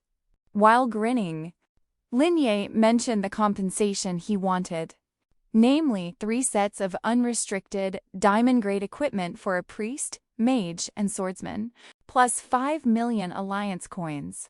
Hearing that, Zhou was stunned by Lin Ye's requested compensation. He thought it was impossible to find 3 such equipment sets in the entire city. However, Huang's father agreed to the terms, but it would take a few days to acquire them since he didn't have any in stock. He told Lin Ye not to worry, as he has people who can search the spiral dungeon, and the Alliance will provide all the necessary resources. Zhou loaded Huang into the helicopter, muttering about how he's always making a mess. Using his detector glasses, Zhao glanced towards some bushes where he had placed a camera. The camera turned out to be his. He immediately retrieved it, thanked his audience, and told them to look forward to the next live broadcast. In his mind, Lin Ye figured the Alliance had realized his unusual existence and capabilities. Huang's father told him he was willing to provide all resources from over 50 secret dungeons, except for the rare ones. He added that Zheng City was no longer his alone, as it was now filled with many conflicting factions. Lin Ye stared at the man and replied that it didn't matter, because 1 month was all he needed. Zhao and his 2 friends were also surprised that Lin Ye wanted everything within 1 month, doubting even a professional could do that. Huang's father then invited Lin Ye and his friends to dinner, but Lin Ye cut him off, saying he would state his terms on the national forum during a live broadcast at dinner tomorrow. Huang's father was surprised Lin Ye had thought so far ahead and agreed that everything would be in order. Lin Ye ended the call and handed the phone back to Zoe, saying he'd let Huang go this time, but he wouldn't be so forgiving if he messed up 3 more times in the future. Zhao understood and realized the Huang family's situation was very complicated. Meanwhile, Lin Ye wasn't concerned, knowing it's impolite to meddle in family matters. So Zhou was grateful for his understanding. The next day, Lin Ye was at a 5-star restaurant named Yusiland, the best restaurant in Zheng City. It had earned its 5-star status with world-renowned chefs and distinctive service. They paid close attention to customer service, even providing private rooms for each guest. A dedicated service team was always on standby, and every guest received VIP treatment, regardless of their status or bill. Even though Mr. Huang Tianqi had already apologized in person, Mumu warned Lin Ye to be careful at this banquet. Lin Ye, however, told Mumu not to worry. In his heart, Lin Ye figured Huang Tianqi was acting so humble simply because he recognized his potential and wanted to build a good relationship early on. The restaurant staff opened the door, inviting Lin Ye and his 2 friends into room number 808. Inside, Mr. Huang was already waiting with a smile and invited Lin Ye to sit. He also welcomed Mumu and Beizi, encouraging them to sit and enjoy the restaurant's signature dishes. A moment later, Huang's father humbly apologized for the trouble his son caused. Blaming it on his own lack of guidance and attention, Mumu and Beizi were shocked by Father Huang's humility, which showed no trace of intimidation or arrogance. They were amazed by the character of Huang Tianqi, the head of Jiang City, extending his hand. Lin Ye acknowledged Tianqi's sincerity and said he would forgive his son if he could learn from his own mistakes. They shook hands in agreement. A few moments later, a man arrived with the items and asked for permission to present them, which Tianqi immediately approved. The man brought up a system message, displaying a 4-piece set called the Demon Emperor Regal Attire. Lin Ye currently thought the armor was some kind of diamond-grade set, not much different from his own. To Tianqi, Lin Ye asked if he was satisfied. His 2 friends also received a piece of equipment, while Zai was ecstatic with his new armor. Momo figured the Huang family must be incredibly wealthy to provide 3 sets of diamond equipment so easily. Momo then smiled and thanked Huang Tianqi for the gift. Their meeting in the room was apparently being broadcast live. The audience admired the company head for showing so much respect to a beginner like Lin. They also enjoyed a beautiful evening at the restaurant, chatting while Zai continued to devour his food. Feeling that it was time to wrap things up, Lin Ye asked to conclude the meeting, and Tianqi immediately led him outside to where reporters were gathered. Huang Tianqi then gave him a key to the nightmare dungeon, the Land of Bones. Lin Ye held the key with a satisfied feeling. As soon as Lin Ye stepped out of the restaurant, a crowd of journalists swarmed him, shouting his name and snapping photos. As he walked forward, reporters barraged him with questions one after another. At that same moment, Huang Xiaofeng was lying in his room, enveloped by a dark aura. A moment later, Wang Xiaofeng opened his eyes and questioned the figure before him. A black-robed figure introduced himself as Master Mego from the Abyss, a high-ranking, pure-blooded demon of extraordinary power. Xiaofeng looked disappointed, feeling that this man named Megao was just a nuisance, and scoffed at the idea that humans could send him back to the Abyss. Megao, annoyed by Xiaofeng's arrogance, retorted that what he did was a strategic retreat. Megao then began to taunt Xiaofeng, reminding him of the humiliation of being defeated and mocked by Price. He pointed out that his friends and family weren't genuinely helping, but merely flattering him because of his family's status. Therefore, Megao offered Xiaofeng a deal: invincible power that he could use to destroy everyone who underestimated him and prove to his father that he was the only one worthy of praise. However, Xiaofeng rejected the deal by shoving Megao away. He then rose from his bed, declaring he was a genius who didn't need such power, and told Megao to give it to some loser instead. Megao was furious with the refusal. Although he wanted to eliminate Xiaofeng right then, he controlled his anger for the sake of his future plans. He departed after being flatly rejected by Xiaofeng, but left a message in case he changed his mind. He just needed to call out the name Megao when the time comes. Megao would hear him and grant him the power of the Abyss, as well as guidance to become an unyielding fallen one. Meanwhile, Linye and his friends were at the dungeon portal area for a level 6 to 10 instance, with a nightmare difficulty setting. The dungeon was called the Land of Bones, filled with a horde of skeletal guardians that awaken when someone enters.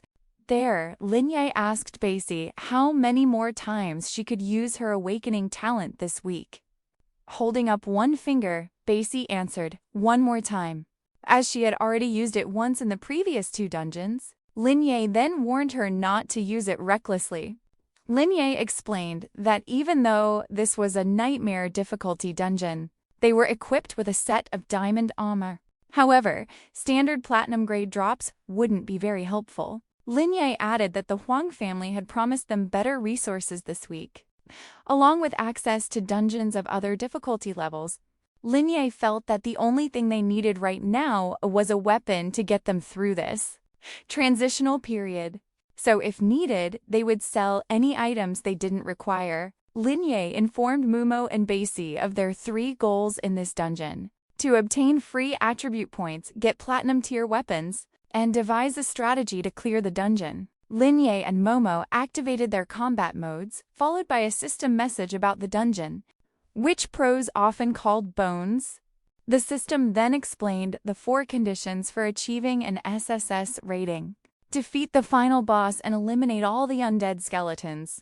Do not use the special weapon, the Holy Sword, to fight the enemies, and maintain over 30% of the Holy Sword's durability before clearing the dungeon. Basie mentioned this dungeon is called Bone Soup because its difficulty matches its level. He added that with the Holy Sword, it shouldn't be too intimidating. Mumu smiled, realizing that with 300% restraint damage, this level wasn't worthy of being called a nightmare. Mumu embraced Basaya, telling him not to worry because after this, they'd use the money from selling equipment to buy snacks. And Basie agreed. Lin seemed a bit reluctant, but said he understood and would work here without pay. Lin then looked around, saying it was time to start the observation. He put his finger in his mouth and bit down. He bit his finger hard enough to draw out its essence, letting it drip into the small cracks in the ground. The small crack grew larger and larger, glowing with a red light. Lin thought that the essence was bait to draw out all the skeletons, making them ignore the protective barrier of the Holy Sword he detested. Gritting his teeth, Lin activated skills like Reverse Heal and a continuous essence-draining status effect. But that wasn't all. Ellen also used one more skill, State of Decay.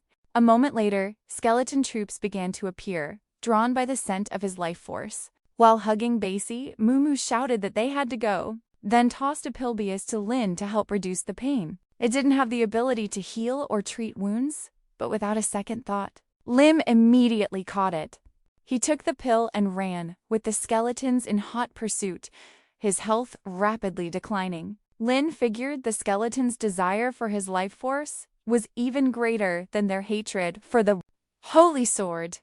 Azzy, worried about Lin, felt the need to help him immediately.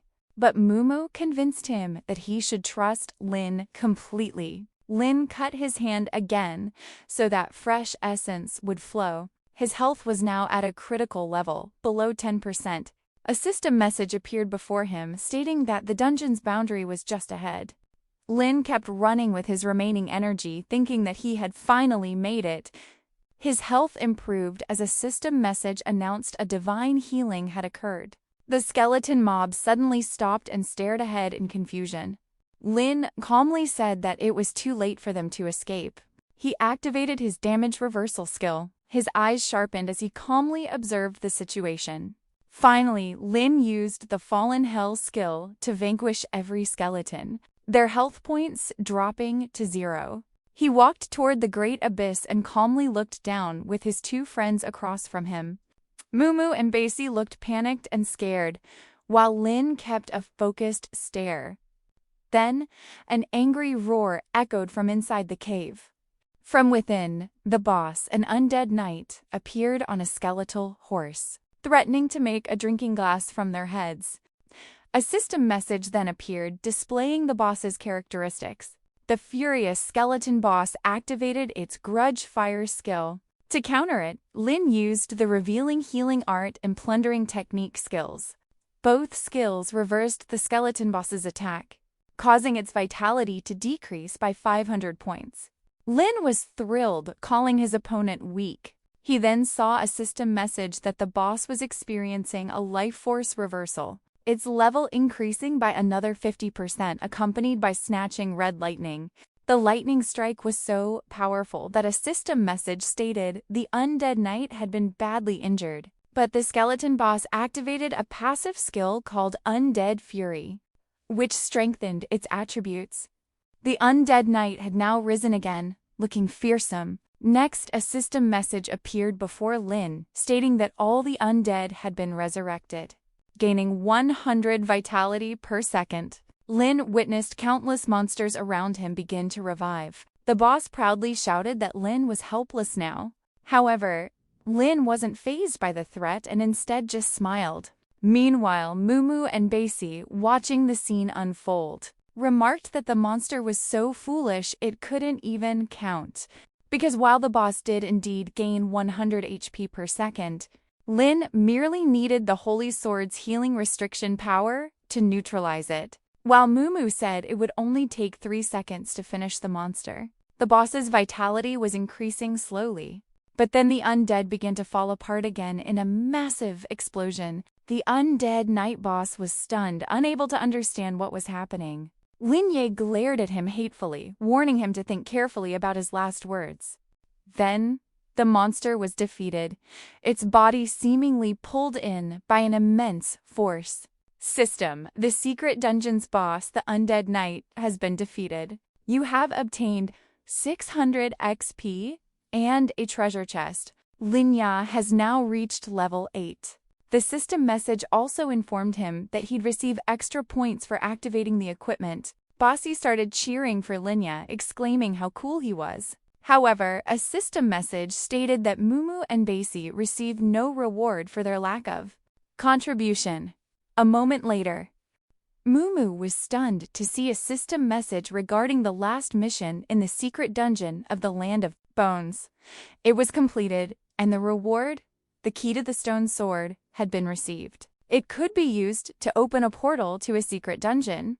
Basie, equally surprised, asked about the catastrophal level key. Just then, a system message appeared before Lin Ya, asking him to confirm if he wanted to open his treasure chest.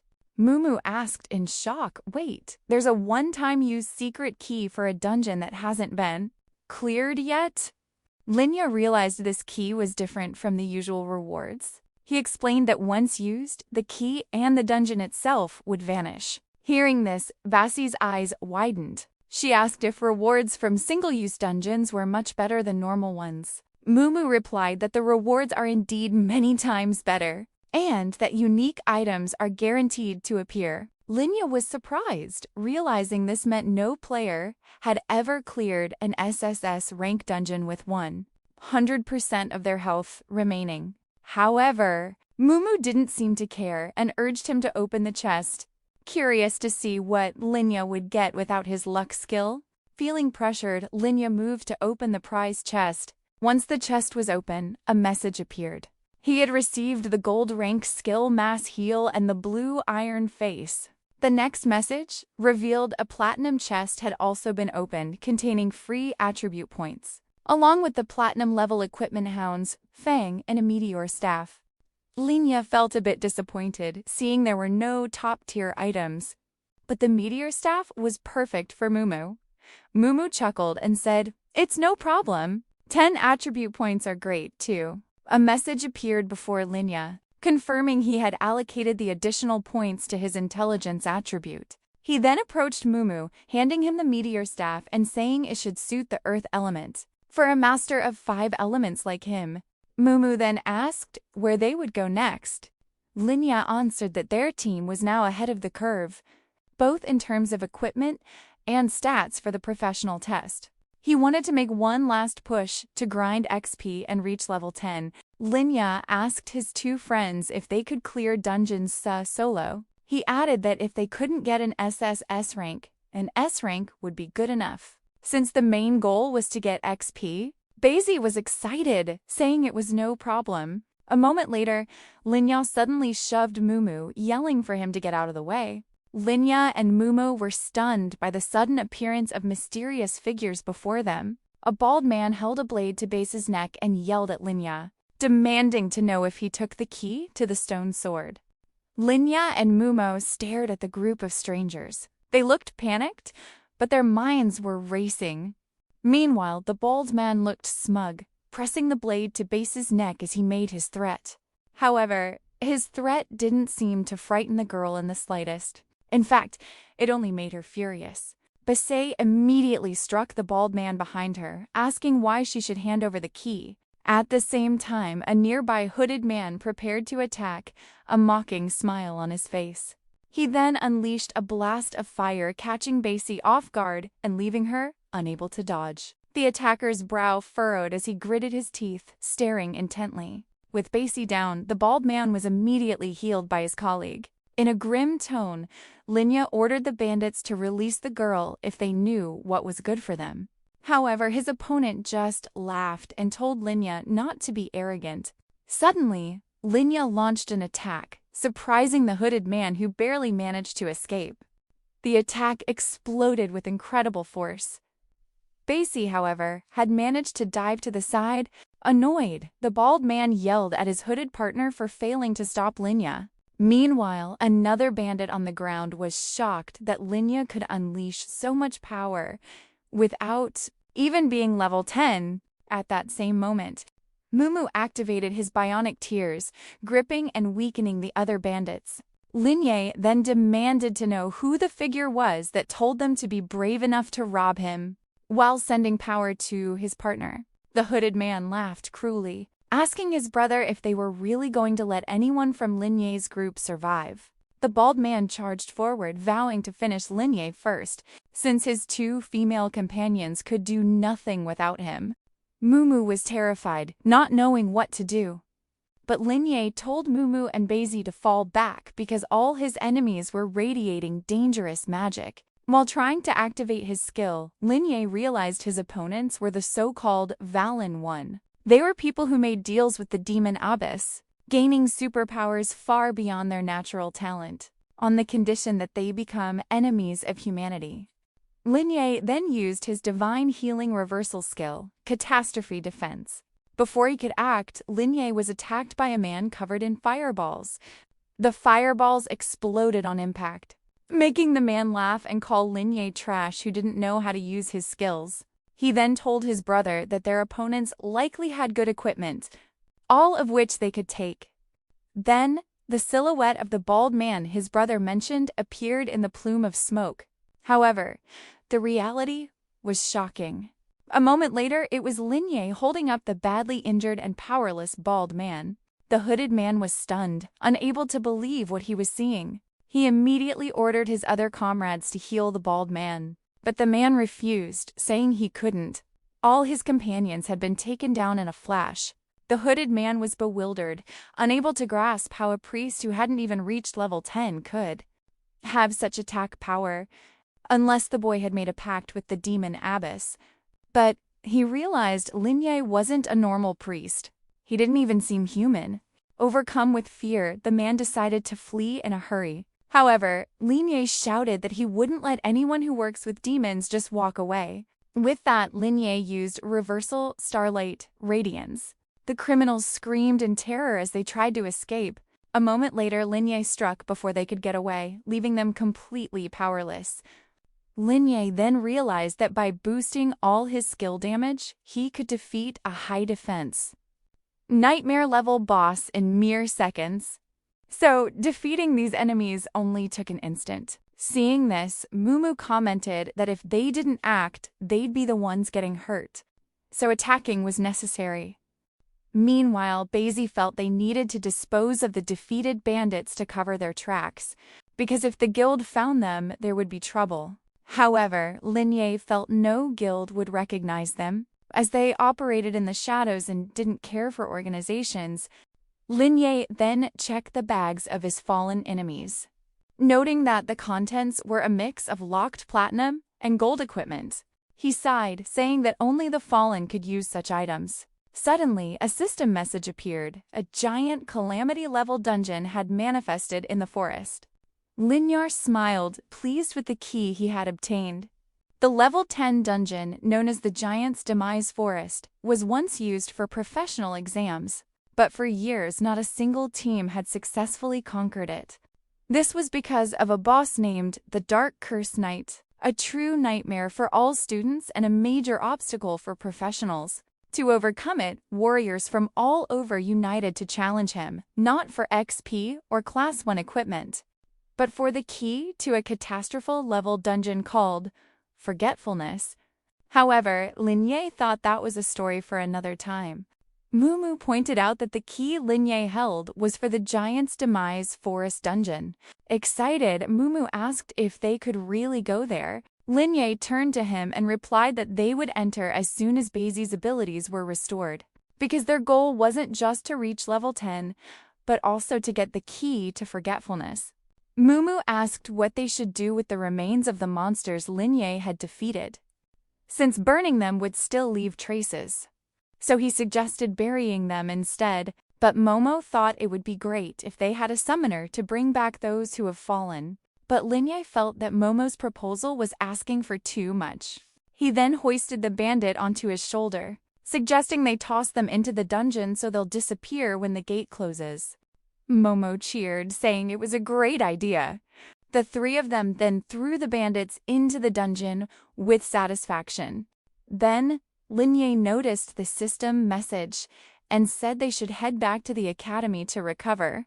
And once Basie's skill cooldown was over, they would head to the Giant's Forest dungeon. Momo and Basie agreed with the plan. The next day in Jiang City, the three of them were at a cafe when Momo said he hadn't eaten, and they said this delicious since their exam prep period. Linye told him not to worry because they'd be getting plenty of alliance coins from now on to spend on good food. Basie also looked happy as she enjoyed the various sweets. Linye then suggested they could stop by this cafe more often when they had free time, and Momo eagerly agreed.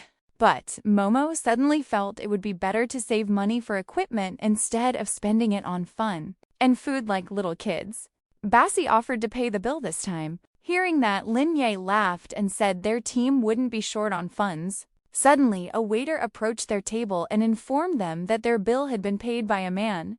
At an adjacent table, Linye was surprised and immediately turned toward the stranger, wondering who he was. The white-haired man approached Linye and introduced himself as Shang Wenyan. He was an official from the Professional Alliance, also known as the Lingyan sect leader. Linye also stood and returned the handshake, introducing himself and his two female teammates. Yen said that he came to invite Linye to join the Lingyan sect and get priority access to the Professional alliance. The three of them looked at Yan, surprised, not expecting to hear such an offer from him. Linye immediately replied that he hadn't even taken the professional exam yet. And in a situation like this, other people might think he was using special privileges without proving his strength.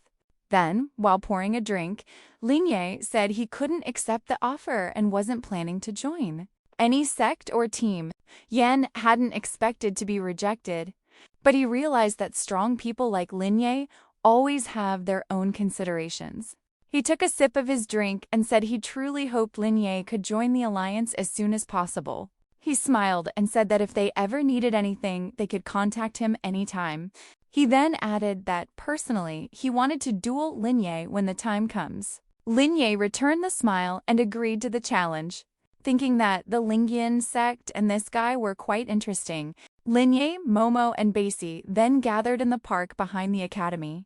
Linye said it was time to start the challenge round and asked Basie to use her special skill. So Basie activated it. A system message appeared stating that an unknown power and positive effects from the gaze of the luck goddess skill had been obtained. Linye announced that he would use the key to open the portal to the giant's forest. The system message showed that the operation was under review.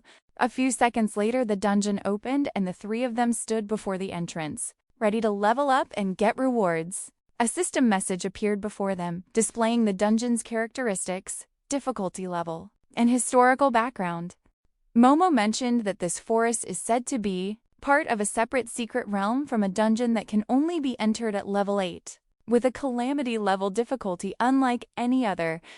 Before long, monstrous hands began to appear. Linye exclaimed as he saw the dungeon's inhabitants.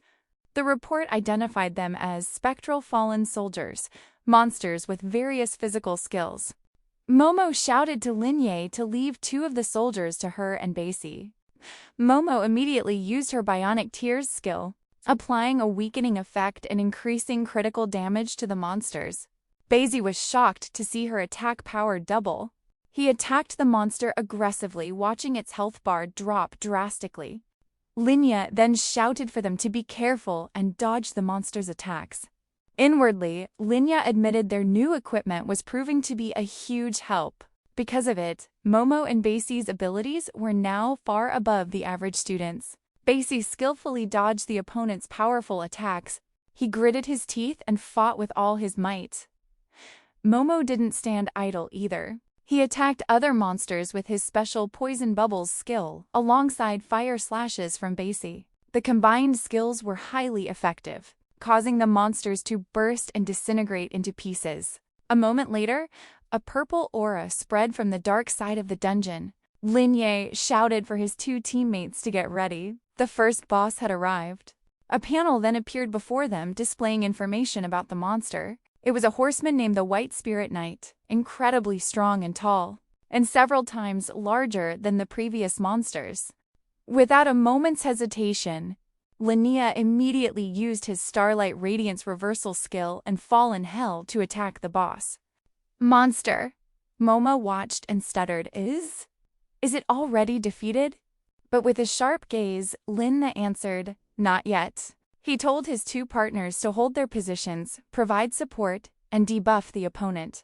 Basie, on alert, carefully observed the situation before the boss monster, which was still completely unharmed.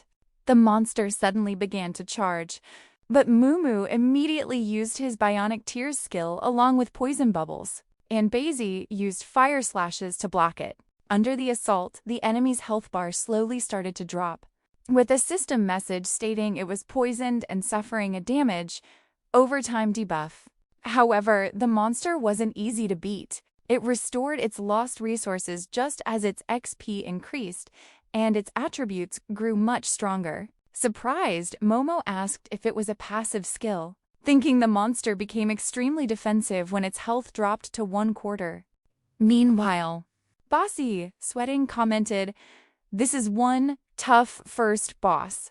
While healing Momo, Linye said, It's definitely an exclusive skill from before it became undead. He then warned Momo and Basie not to pull aggro as he was going to taunt it. A few moments later, Lin hid behind some branches and challenged the White Knight to attack. He thought to himself that his current position was visible to the knight. But the view was clear and the distance was just right.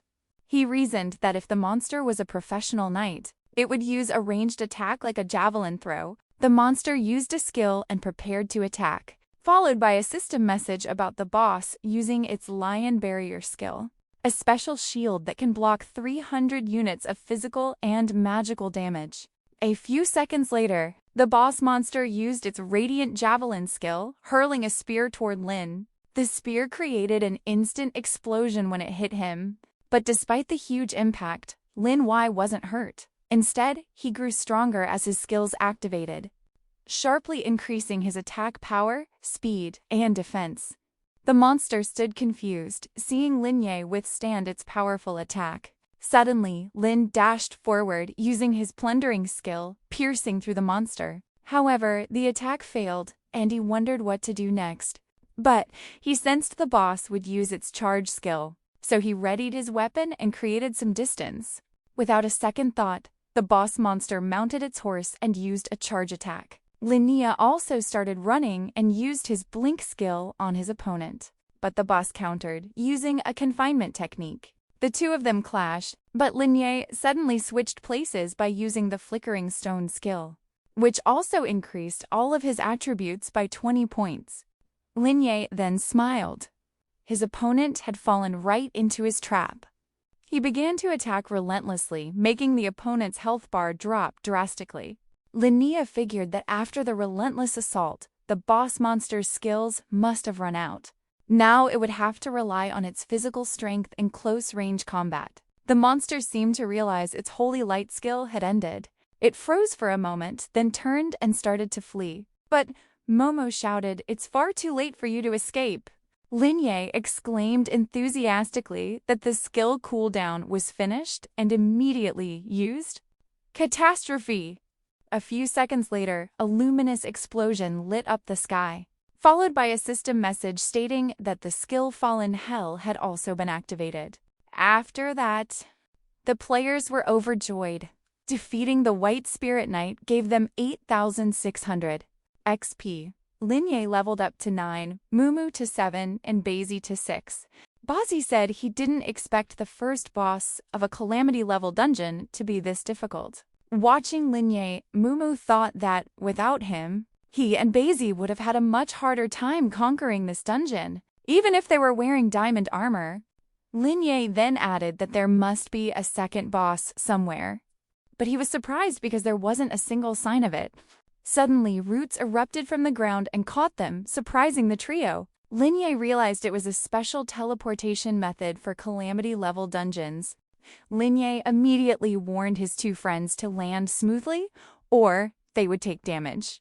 Linnea used a skill to ensure they landed safely, saying they were finally about to meet the legendary Curse Master. But without warning, something shot through Linnea's form. Mumu screamed Linnea's name in a panic. Basie, also scared, called out his name. Linnea focused on the system message. The Dark Curse King was much stronger than the last boss, but he remained standing, saying that he already knew all about it. Still struck through. Linnea thought that he'd already figured out this boss. It could attack without revealing itself. If not for Reversal of Heaven, this could have ended badly. A system message appeared revealing that the monster had entered. Automatic battle mode. It cast magic on its weapon, making every attack deal magic damage. Without wasting any time, the boss launched a devastating attack. Seeing the attack, Linnea thought his opponent was incredibly fast and shouted to his friends to block the attack, not dodge. Basie listened and obediently followed all of Linnea's orders. He tried to block it, but Basie wasn't strong enough. He was knocked back, wondering how powerful the monster truly was. Basie realized that its moonlight energy wasn't even the monster's strongest ability. Mumu, who had prepared plenty of recovery potions, quickly gave one to Basie, since Linnea couldn't use his own abilities right now. Meanwhile, Linnea attacked with skills like Starlight Radiance, Fallen Hell, and Catastrophe. filling the battlefield with explosions as the monster's HP slowly decreased. Mumu was shocked that Linye's 3 powerful attacks only reduced the monster's HP by a third. Even with his newly upgraded equipment, undeterred, Linye began to strike again. He unleashed a variety of attacks, but while the monster's health decreased, it wasn't by much. It didn't weaken the beast, it only made it angrier. Therefore, Linye thought it was time for drastic measures. He closed in on his opponent and attacked with great force. But the monster didn't just stand there. It countered with its rising slash technique. The boss gave Linye no chance to recover, immediately striking again with a triple slash. A moment later, the hero took a critical hit to the neck, a vulnerable spot. The monster, realizing its advantage, had no intention of stopping. Meanwhile, Mumu and Basie watched in panicked shock, unable to say a word. Luckily, Linye recovered quickly, restoring his health points. He smiled, saying the Dark Curse King's power couldn't be underestimated. Inwardly, however, he thought that he needed to be more careful. For his next move, Linye immediately used the plundering technique. The boss wasn't prepared for this attack. The player saw a system message. The monster's aggro had been provoked. Finally, Linye shouted to his friends to proceed according to plan. Momo replied that he understood. Linye continued to hold off the enemy, thinking his task was to keep the monster's attention so Mumu and Basie could keep dealing damage. He knew that this monster only grew stronger when hit by magic-based skills. Smiling, Linye thought that even with the monster's high HP and defense, they just needed a bit more time to handle it. The monster looked confused as its aggro began to shift, its HP decreasing bit by bit. The Dark Curse Knight walked toward Basie, who was hiding behind a tree. At that moment, the skill Catastrophe activated, causing the monster to lose a huge amount of HP. Linye stepped forward, shouting for the boss to remember who its real opponent was. He stared intently ahead, adding that he would always protect his teammates. Using his Fallen Hell explosion skill, Linye commanded the monster to be gone. A moment later, the Dark Curse Knight's HP level became critical, as it struggled to hold its weapon. A system message appeared. The Dark Curse Knight was defeated, awarding 9,300 XP, and the calamity difficulty was lowered to Nightmare. Linye watched everything closely, his eyes widening in surprise. He realized the final mission objective had been completed. The boss was defeated without them taking a single point of damage, earning him the ability to summon a Dark Curse Knight. Basie approached Linye, amazed at how quickly he had defeated the monster. He then asked if Linye could really summon the Dark Curse Knight now, and pointed out that the dungeon's difficulty had dropped too. But Linye just smiled, saying this was a victory for all of them. Inwardly, however, Linye recalled that no one had ever beaten this boss before. It was hard to imagine what their prize would be, especially since they'd won unharmed and with a luck bonus. A moment later, Mumu shouted for everyone to look at the system display, which wasn't finished yet, hinting at even better rewards. A new message then appeared before the three of them. The system informed them they were now eligible to enter the disaster-level dungeon named Forgottenness. Soon, the Observer of the Origin would open the gate for them. Linye reminded Mumu that his goal was to defeat the Dark Curse Knight to get the key to Forgottenness. Thinking. Linye added that by completing this secret task, anyone could now access the next dungeon without the usual struggle. Mumu commented that it wasn't a problem, and that it just made it easier for players to go pro faster. However, Linye felt it was a hindrance to the development of players who didn't prioritize practice. Still, Linye decided not to overthink it and headed straight for the next boss's location in the dungeon. The final boss was the giant in the end. Linye explained that the second boss, the Dark Curse Knight, was the strongest in the dungeon, while the final boss was huge but slow with simple techniques. A few moments later, a window appeared displaying the monster's stats. "It's huge," Basie screamed, then asked what the plan was. Linye said the most important thing was not to panic. explaining that the monster's attacks were slow, and it could only walk. It just swayed left and right, and its only attack was to stomp on anyone near its legs. Understanding, Basie got ready to attack, but Linye told him to wait. Linye felt they wouldn't be using the same tactics this time. He was thinking of asking the Dark Curse Knight for help. He immediately summoned the level 15 knight, which was as strong as when they'd fought it. Linye shouted, ordering it to attack the giant monster. The Dark Curse Knight immediately charged toward the boss. The knight used a powerful moonlight skill, knocking the boss monster over as its health points dropped drastically. Without giving it a chance to recover, the Dark Curse Knight launched a barrage of devastating attacks. Linye also shouted for Mumo to attack, and Basie jumped in to help with various skills. A system message appeared informing the players that their entire team's attack power had been buffed. Mumo used his Flame Shortcut skill, then followed up with his signature Bionic Tiara's attack. Momo's attack hit the monster boss so hard that its HP dropped rapidly. Linye shouted, "This is it! Time to finish this."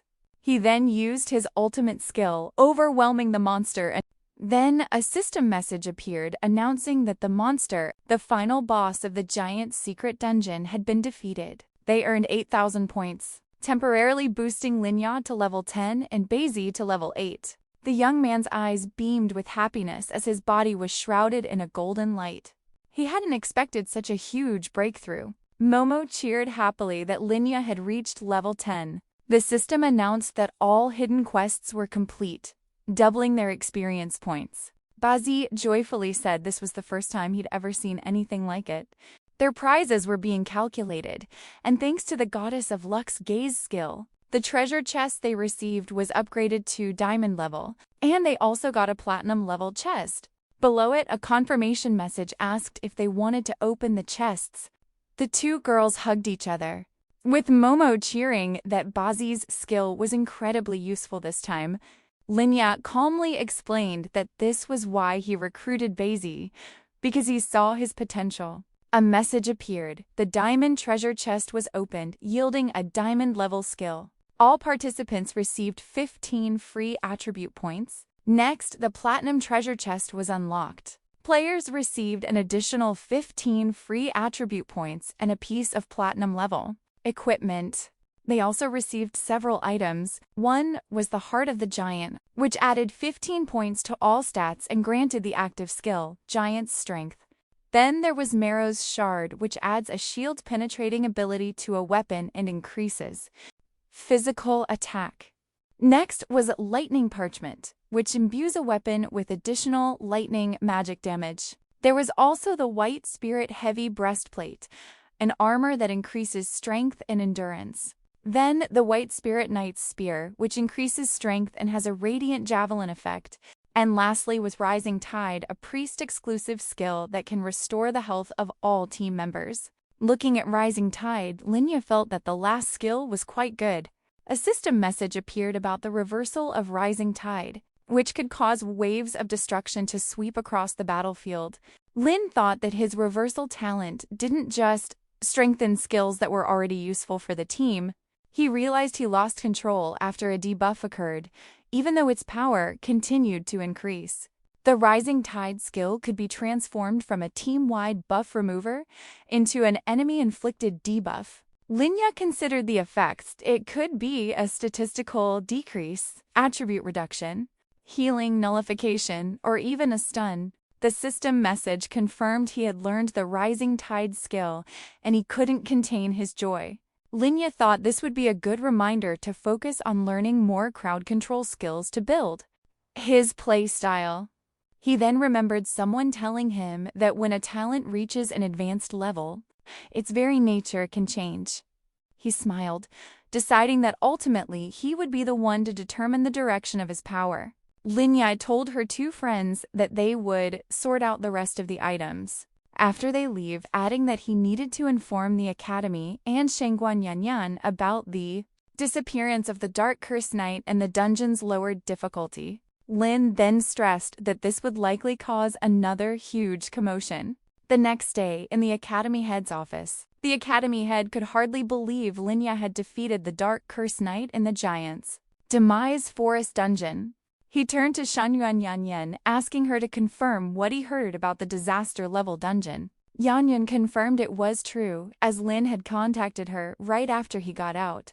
The Alliance also confirmed everything, adding that only 73 professionals had ever set foot in the Forgotten Nest, with 24 of them lost inside.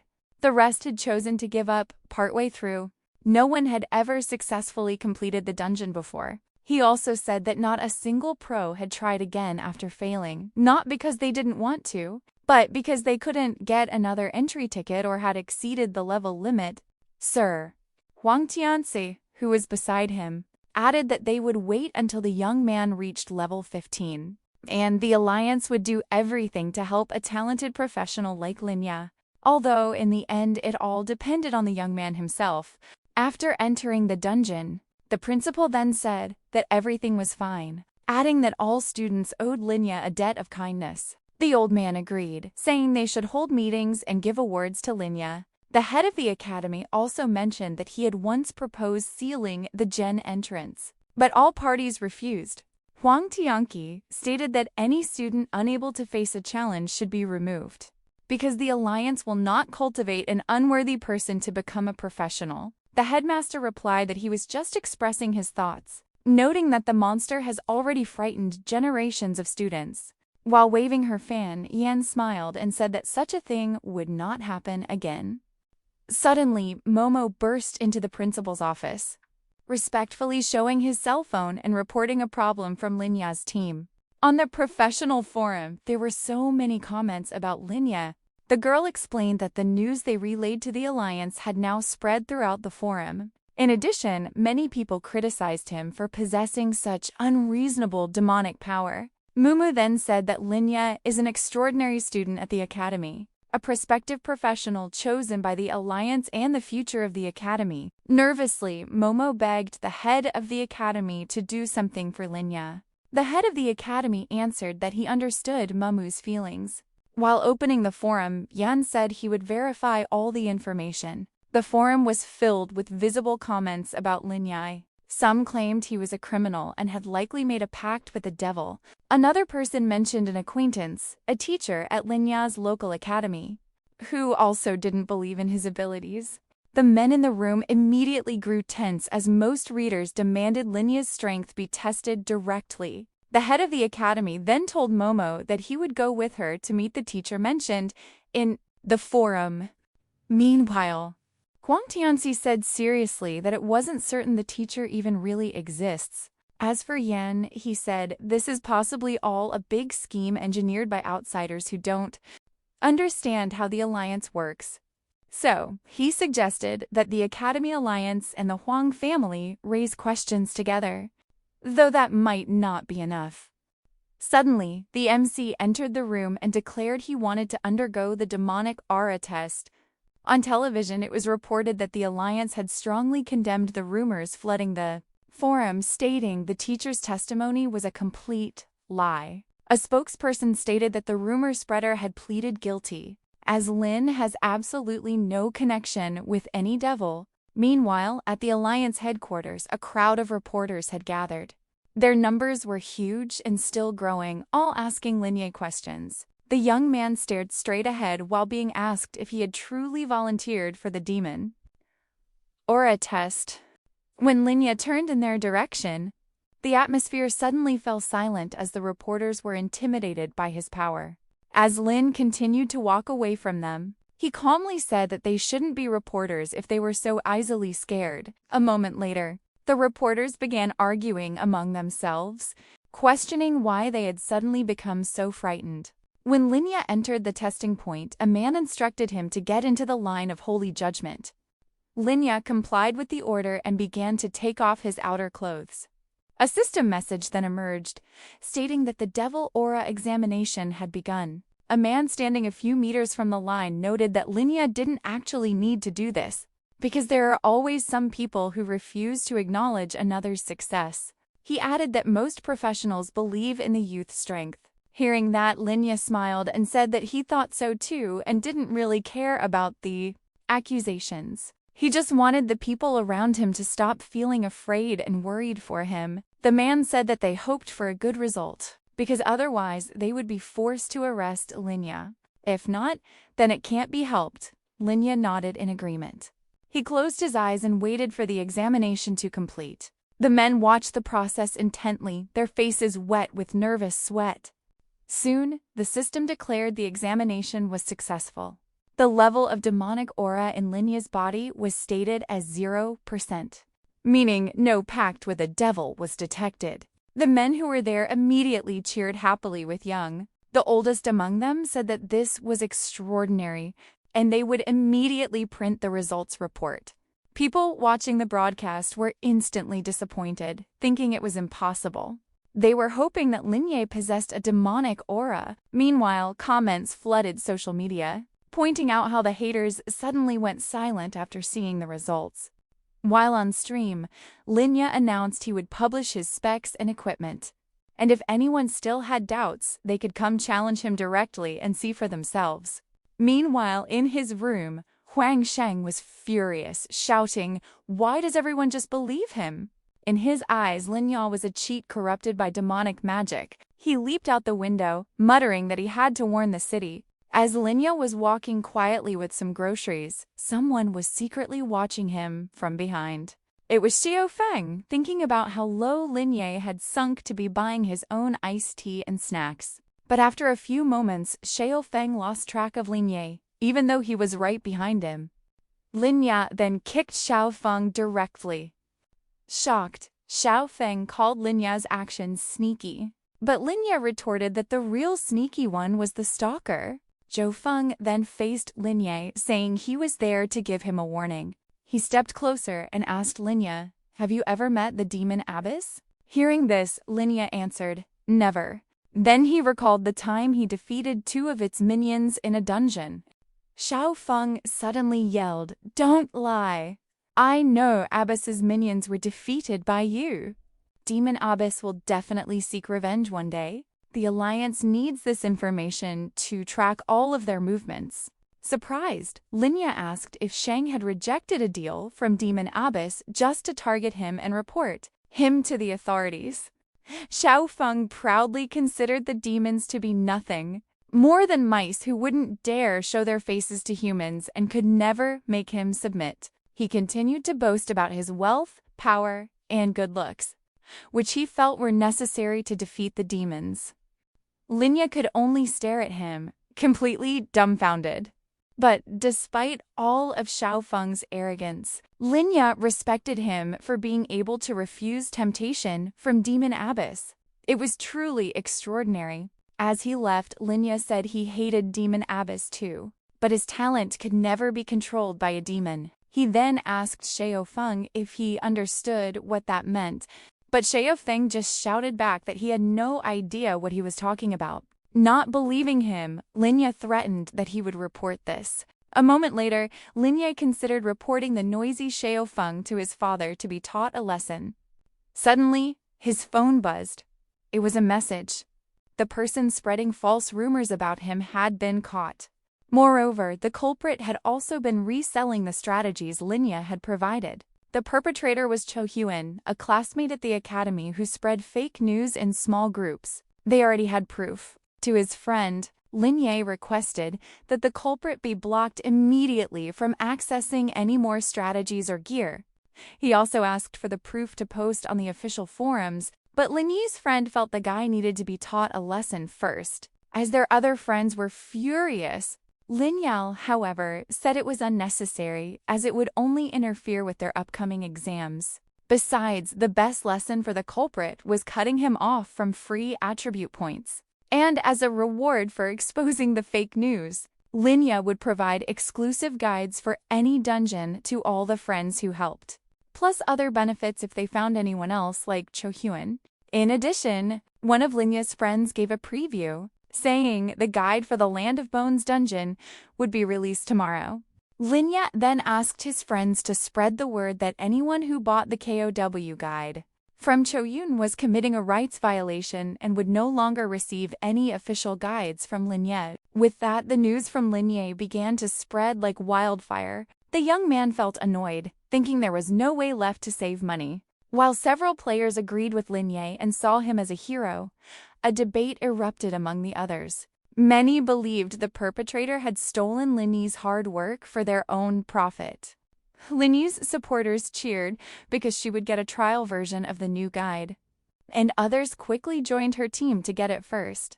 Meanwhile, the two women were shocked to learn the new guide would be purchase only and all other copies would be deleted. At the same time as Linye climbed the stairs in her house, people on the forums were inviting others to join the group, promising new guides would keep being released. The number of members was increasing fast as the group wasn't just for Linye's fans anymore. Meanwhile, Linye wondered why so many people had suddenly joined her group. She concluded that sometimes a sharp jab is more effective than a punch. Therefore, Linye was happy. This way, she could stabilize her income without any threat from competitors. A few moments later, a system message appeared before Linye, displaying her statistical details. Linye was surprised to see an exclamation mark next to her awakened talent and immediately checked it. After clicking it, a skill explanation message opened. She began reading carefully, deciding to postpone the upgrade until after her professional test. Linye started to think that after passing level 10, her intelligence was almost at 150. She set a target to reach that amount without any bonus assistance for intelligence, agility, spirit, or constitution. After all that, Linye contacted Zhang for gold-tiered priest equipment, like weapons, necklaces, and shoes, and a jade pendant. Hesitantly, Zhao said he wasn't confident he could fulfill all the requests, but he would try. 10 minutes later, Zhao sent the 4 equipment pieces with a note that Linye could choose whatever she liked. Linye picked out some of the weapons even though the shoes didn't fit, so she said she needed weapons for the priest class and forging stones to craft level 10 equipment. Meanwhile, Zhao was shocked she was asking for them now. The price was also a bit steep. Feeling anxious, Linye thought she couldn't tell Zhao that she had already completed the Forsaken Land dungeon. However, Zhao said he would try to handle everything as soon as possible. Quoting a fee of 22,400 alliance credits, Linye immediately paid the fee, followed by a system message displaying the description for the bone necklace. The stats for the other equipment were also shown: the white bear jade bangle and a starter healing staff. Linye was thrilled that her inventory was re-equipped and decided to start the forging process immediately. The forging process was a success. The process produced all 4 pieces of equipment, increased to level 10. Linye felt happy, thinking this was enough for now. With equipment at this level, she should get an SSS rank in the Forsaken Land dungeon. Because in a dungeon like that, there are only 2 outcomes for loot, either very good or very bad. Suddenly, a voice from behind made a surprised Linye jump. She didn't understand what was happening and followed the sound until she saw Mumu in front of her. Linye called out to her. Mumu looked very embarrassed, her face turning red as she wondered why Linye had arrived so quietly.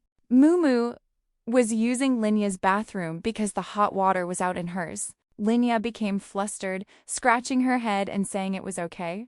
She asked if she should turn away, but Mumu said it wasn't necessary and asked if Linye had time to talk. Linye agreed to Mumu's request, but Mumu asked for a moment to dry her hair and change so she wouldn't catch a cold, asking Linye to wait. A few minutes later, Linye asked what had happened and why Mumu looked so serious. Mumu explained that Bazi had complained about not liking the Great Sid class, saying it didn't suit him.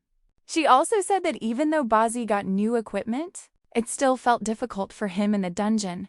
Linye responded that Bazi had never mentioned anything to her, as he seemed to have that great sword under control. Linye mentioned that if he could find the official who handles class changes, then Bazi could choose a more suitable class. He also said he'd ask Huang Tianqi about it later. But considering Base's record, a class change needs to be a sure thing. Hearing that, Momo acted like it was no big deal, saying she felt fine and would be right back. After she left, Linya asked, "Is there anything else Momo wanted to say?" Because it seemed like it wasn't just about Base. Momo was silent, her head lowered, unsure of what to say. Suddenly she cried out, asking how Linya knew. But when Momo spoke, Linya just laughed, which made the girl even more upset. A few moments later, Momo began to calm down and noticed that Linya was now level 11. She said that ever since Linya awakened his talents, she felt they were growing further apart, even though they'd been together since they were kids. She thought that after his talent awakened, they would remain the closest and most reliable partners. But now Momo feels like she isn't needed anymore, because Linya can get his own hidden rewards and has become the center of attention. Meanwhile, she can only follow his orders and handle simple tasks. Without realizing it, tears began to well up in her eyes. Mumu continued, smiling through her tears, that even though she's happy for Linya, the distance between them just keeps growing.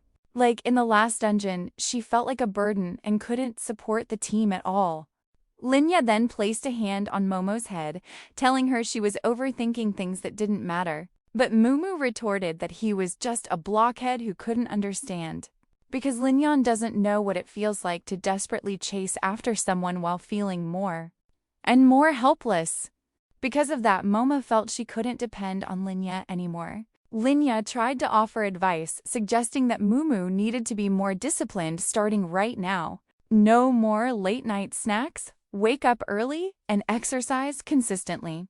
Hearing all of that, Momo looked stunned, arguing that agility can be increased with stat points, so there's no need for an early morning routine. Linya countered by asking if she had enough points for that. Then Linya held out his hand, offering a giant heart-shaped item, and told Mumu to take it. Mumu looked at the object in surprise, asking if it was really for her. Linya explained that the heart item was perfect for Momu's transition period and could double her training effectiveness.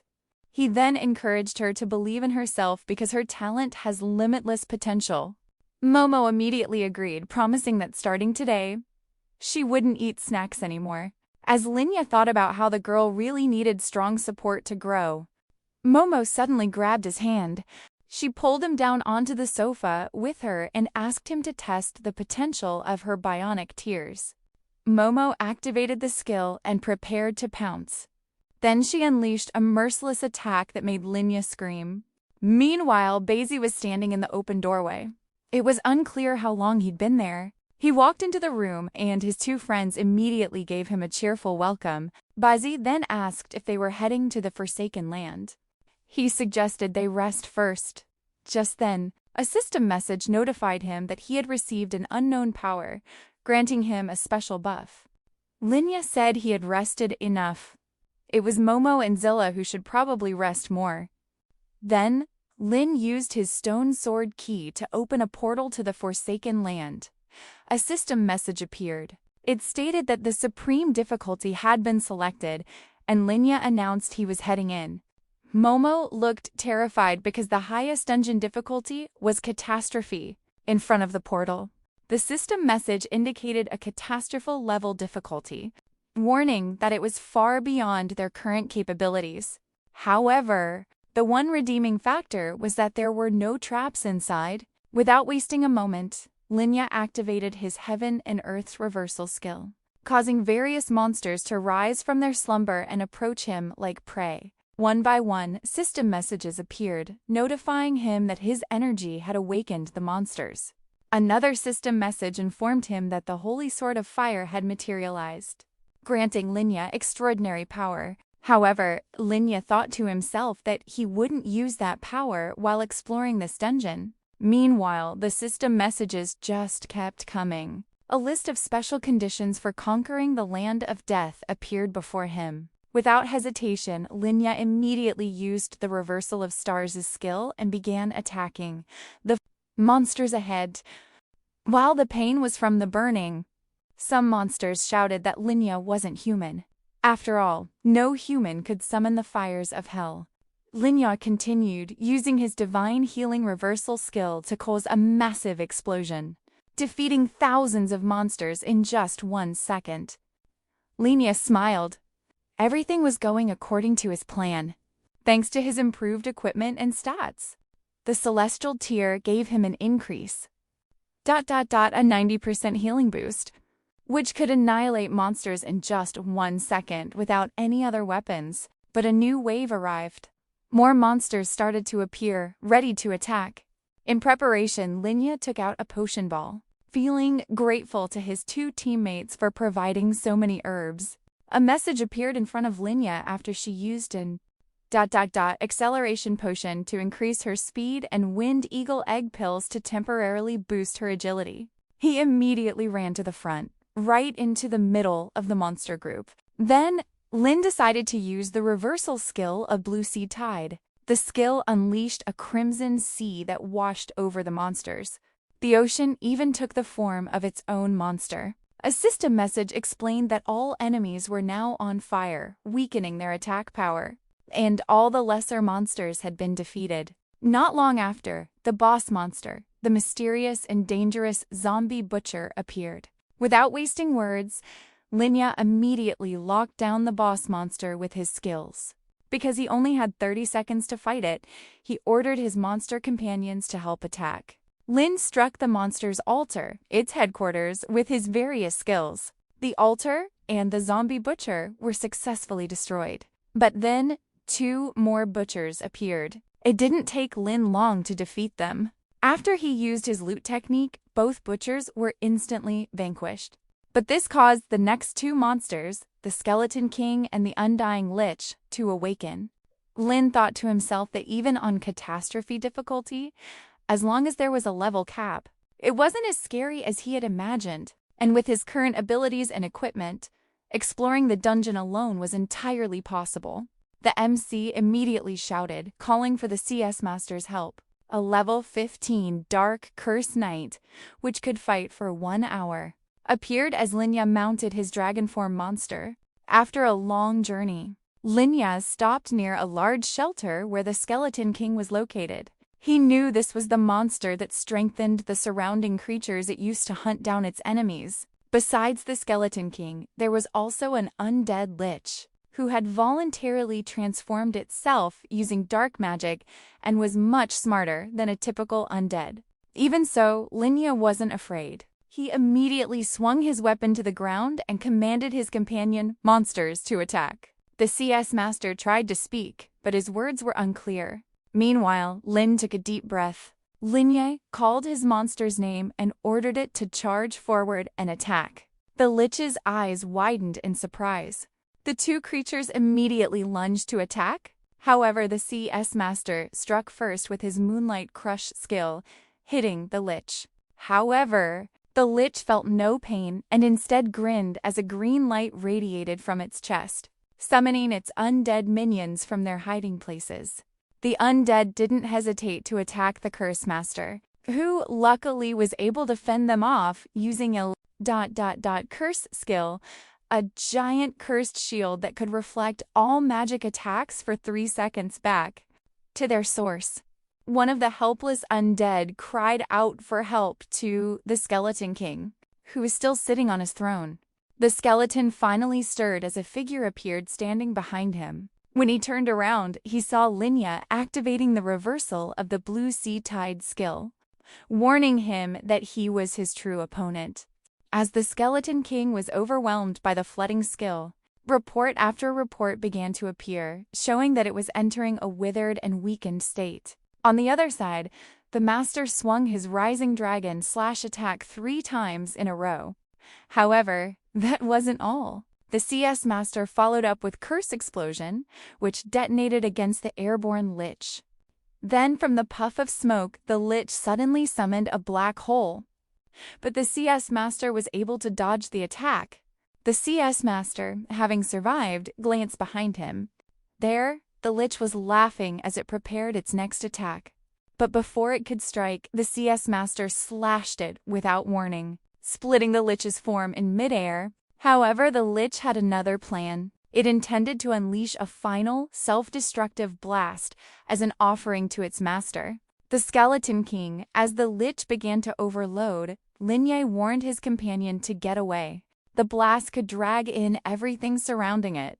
In the end, an icy explosion erupted, with the lich's body crystallizing at its center. However, its efforts were in vain. The CS's master had already moved away and was now attacking the Skeleton King, bringing it to the brink of defeat. Linya, appreciating his friend's actions, used Catastrophe Descent to finish the job. As its body was slowly pulled in, the monster cursed him, warning that true despair had not yet arrived. A moment later, a system message appeared stating that by destroying the Skeleton King and the Undying Lich, Linya had met the basic requirements for settlement. Linya then walked over to the CS Master and used a healing spell to restore him. The CS Master was amazed, feeling a great power welling up inside him. Lin then aimed his weapon at the altar before him and destroyed it instantly. With their duty done, the CS Master raised his weapon and summoned his old friend, a dragon named Dark Wing. Linya also climbed aboard the dragon, stating that the area's background had been destroyed and the remaining monsters were no longer a threat and could be cleaned up later. So, he planned to head to the next area first. Linya then flew off on his dragon, thinking that only 2 boss monsters were left. Feeling grateful, Linya expressed his thanks to the CS Master for his help. Because of him, the task had become far easier. Shortly after, a terrible roar echoed as a giant monster began to approach them. Below them, another dragon-like monster was raining down a barrage of sharp icicles. Shielding his face from the attack, Linya warned the CS Master that the enemy had spotted them. The monster drew closer, roaring loudly as if to devour them whole. But at the last second, they managed to evade and retreat, keeping an eye on it. The ferocious monster was named Death Dragon. Once revered in life, it had been resurrected by the Skeleton King. Its information appeared in the system messages, detailing its strength, endurance, hearing, and agility, along with several unknown metrics. Its eyes glowed and its mouth gaped open, but another human-like monster appeared from behind it. A system message identified her as the Death Maiden, a venerable ranger of the elven race from a past era. Even so, Linya wasn't afraid. He simply asked the CS Master, "Who do you think is scarier? Me or the one in that secret dungeon who never let anyone with an SSS rating pass?" Without waiting for an answer, Linya leaped high into the air, activating Reversal of the Stars, followed by Blue Sea Tide, which summoned crimson waters filled with monstrous figures. The Death Maiden watched silently, feeling tricked by the sudden attack. Annoyed, she aimed her bow at Linya as the Death Dragon unleashed an icy roar from its mouth. But Linya wasn't worried in the slightest, thinking his opponent was merely trying to turn the tables. To him, however, it wasn't a real attempt to reverse the situation, so he declared he would show them what a real surprise attack looked like. The CS Master also dodged the dragon's attack, but the other one seemed to be hit by the explosive assault. Seeing this, the maiden grinned, underestimating Linya's power. However, Linya was completely unharmed. In fact, he had caught the maiden's arrow, which restored his health, increased his movement speed, removed the freezing effect, and boosted his attack power. The maiden was shocked that her perfect attack could be thwarted so easily. Utterly surprised, he then ordered his dragon companions to attack. The dragon struck again, but it was still ineffective. And just like before, it only ended up helping Linya. Through puffs of smoke, K's master appears behind the maiden, lunging at his off-guard opponent. However, the maiden, realizing this instantly, fires an arrow. K's master easily and swiftly dodges it, surprising the maiden and causing her to panic. Feeling cornered, she summons her undead followers to attack the enemy. The undead monsters desperately try to catch CSM Master, but their efforts fail as they are torn apart. Meanwhile, the maiden tries to recover using her skills. Shortly after, CSM Master immediately attacks her at close range. The maiden considers CSM Master a traitor who only fights up close. She then grips a talisman and sticks it onto his back. It's a talisman that can control living things. The weaker the creature, the longer her control lasts. Through that tool, commands are sent that override the target's free will, forcing them to act. With that, the maiden aims her bow again, shouting that even a single second is enough. She then starts attacking her opponent. CSM Master doesn't understand what's happening as his health points suddenly begin to decrease. Meanwhile, Linya, who is on standby, tells her colleague to switch to survival mode. CSM Master immediately uses a black shield, but his speed is significantly reduced. However, the damage he receives is reduced by up to 70%. The maiden is annoyed that her opponent is still able to survive so many attacks. She vows to penetrate his defense and defeat him. The maiden acts on this and attacks CSM Master, causing his health points to drop rapidly. Triumphant, the maiden sneers that CSM Master's health is almost gone. She'll defeat him soon and then face Linya, but a few seconds later, the maiden freezes, caught by the reversal of clarity artifact. Linya looks at her sharply. "What was that you were just saying, maiden?" She then removes all debuff effects from her ally while restoring his health. She then asks who exactly is going to be removed. Without wasting time, Linya activates her skill. Catastrophe descends. A huge explosion occurs, sending rocks, dust, and dirt flying in all directions. And that is how Linya defeated the maiden. Afterward, Linya orders her colleague to handle the northwest region. She herself will take care of the southeast region. As they carry out their respective duties, Linya thinks that if she can clear the altar completely, everything will soon be finished. Because even though this dungeon is special, it's not as difficult as she imagined. Besides, by completing this dungeon in less than 10 minutes, they'll have more than enough time. A few moments later, Linya stood on a pile of skeletons that were no longer a threat. She receives a message that she has destroyed all remaining Andeats and completed the first 4 missions. She stares intently ahead, feeling like something is wrong. Shortly after, a system message appears. It states that the 2-winged angel embodiment Kuro will soon descend and that the 5th mission of Fate Choice has been unlocked. Linya then sees a pair of giant white wings speeding towards her. It's followed by a system message stating she has the choice to receive divine grace, a gift from the 2-winged angel Kuro. However, right after, another notification appears suggesting she defeat the god of Kuro. This makes Linya wonder what it all means and if there's another hidden boss in this dungeon. Then, another notification appears before her, prompting her to choose. She had previously read that defeating the Black God would earn an SSS rank, but she's surprised to learn the SSS rank isn't the highest in this dungeon and starts to wonder if the top tier professionals know this or are just hiding it, as there has been no news about it. Linya stares straight ahead, her mind filled with various possibilities. Then, a system message suddenly appears again. It declares that the Dark Curse Knight has retreated from the battlefield and that a summon refill has occurred. Clutching her fists, Linya thinks about the immense pressure from the creature's aura. However, according to the notification, she doesn't need to face it head-on. After that, she starts to explore the area to find Kuroda until she finally spots him. His appearance is accompanied by a notification describing the 2-winged angel Kuro and advising against fighting him due to his many hidden abilities. Kuro smiled at Linya and said that she had done well.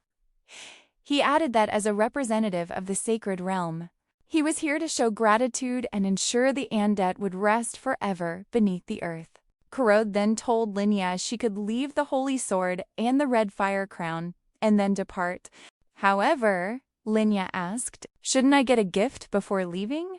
Considering I was the one who defeated all the Andet in this place." Hearing those words, the angel became angry, assuming Linya dared to question an angel's command. Once again, he told Linya to leave and not interfere with an angel's duties, his anger now clear. Linya felt in her heart that the angels here were just arrogant creatures who treated humans as Sacrifices. Linya then asked again, is there anything else that needs to be cleansed in this place?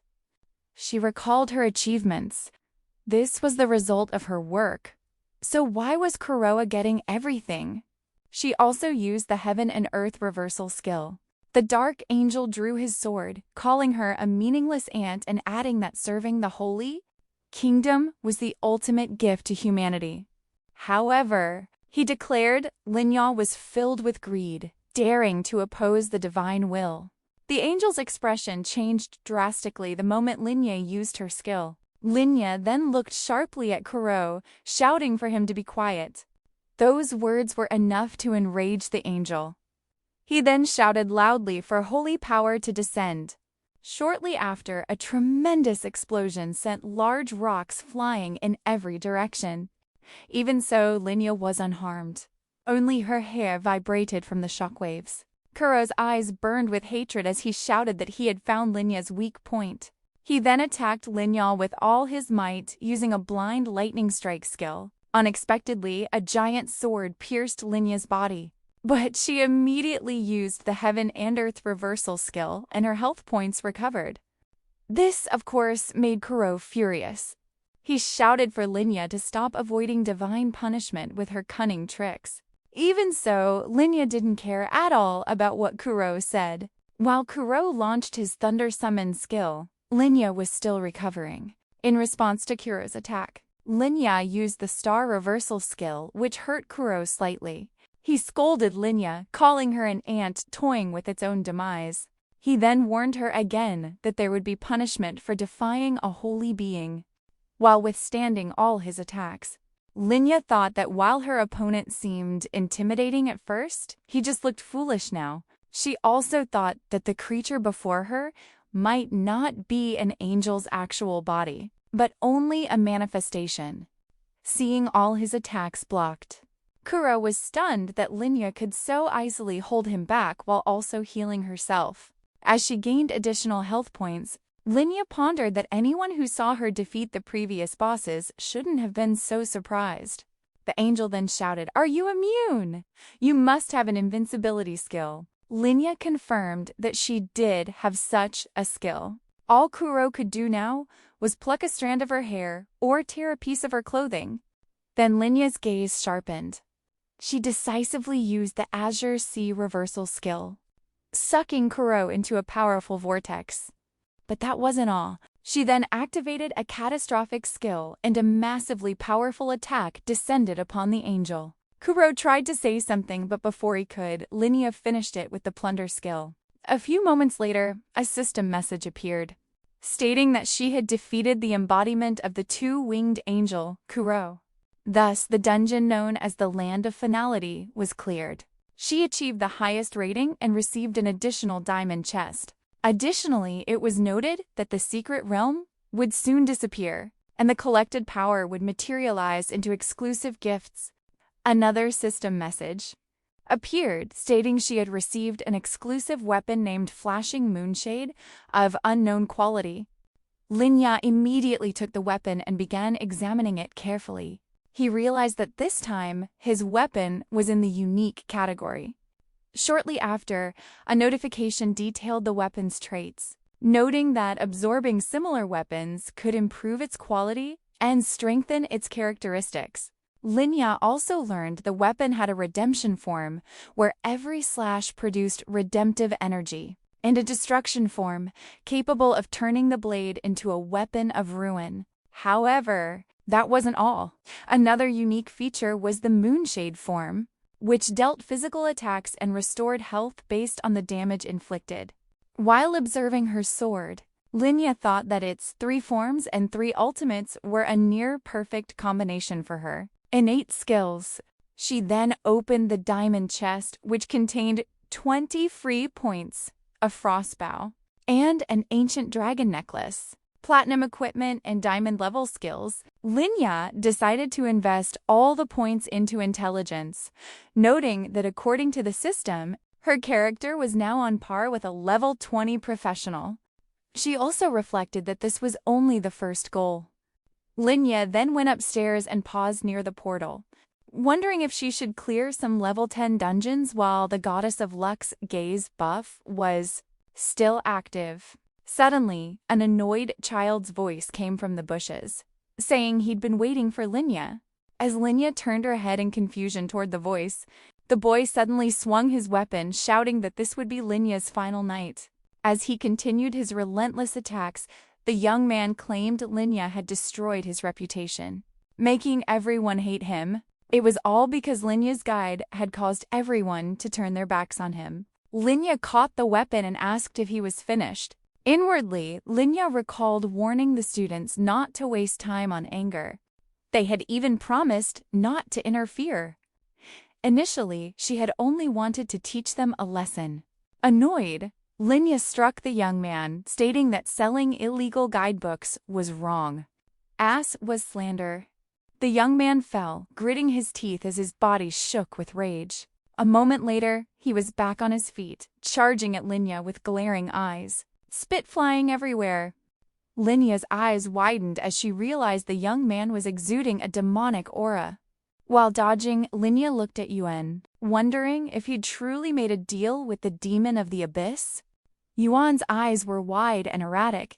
The demon at his side provoked Yuan, saying he couldn't compare to Linya, that everyone looked down on him and that no one in the world cared for him. Because Yuan was just trash that made the geniuses shine even brighter. And if he didn't accept that role, he would only become more hated. Furious, Yuan shouted that he would finish Linyan. The demon encouraged him, whispering that Yuan would gain power beyond the heavens and change his entire life. The boy then knelt, begging his master Megao to grant him power from the abyss. Yuan stood and looked up. He stated that he no longer wanted to be human. Linyad pointed, saying that Yuan had been corrupted by demonic power.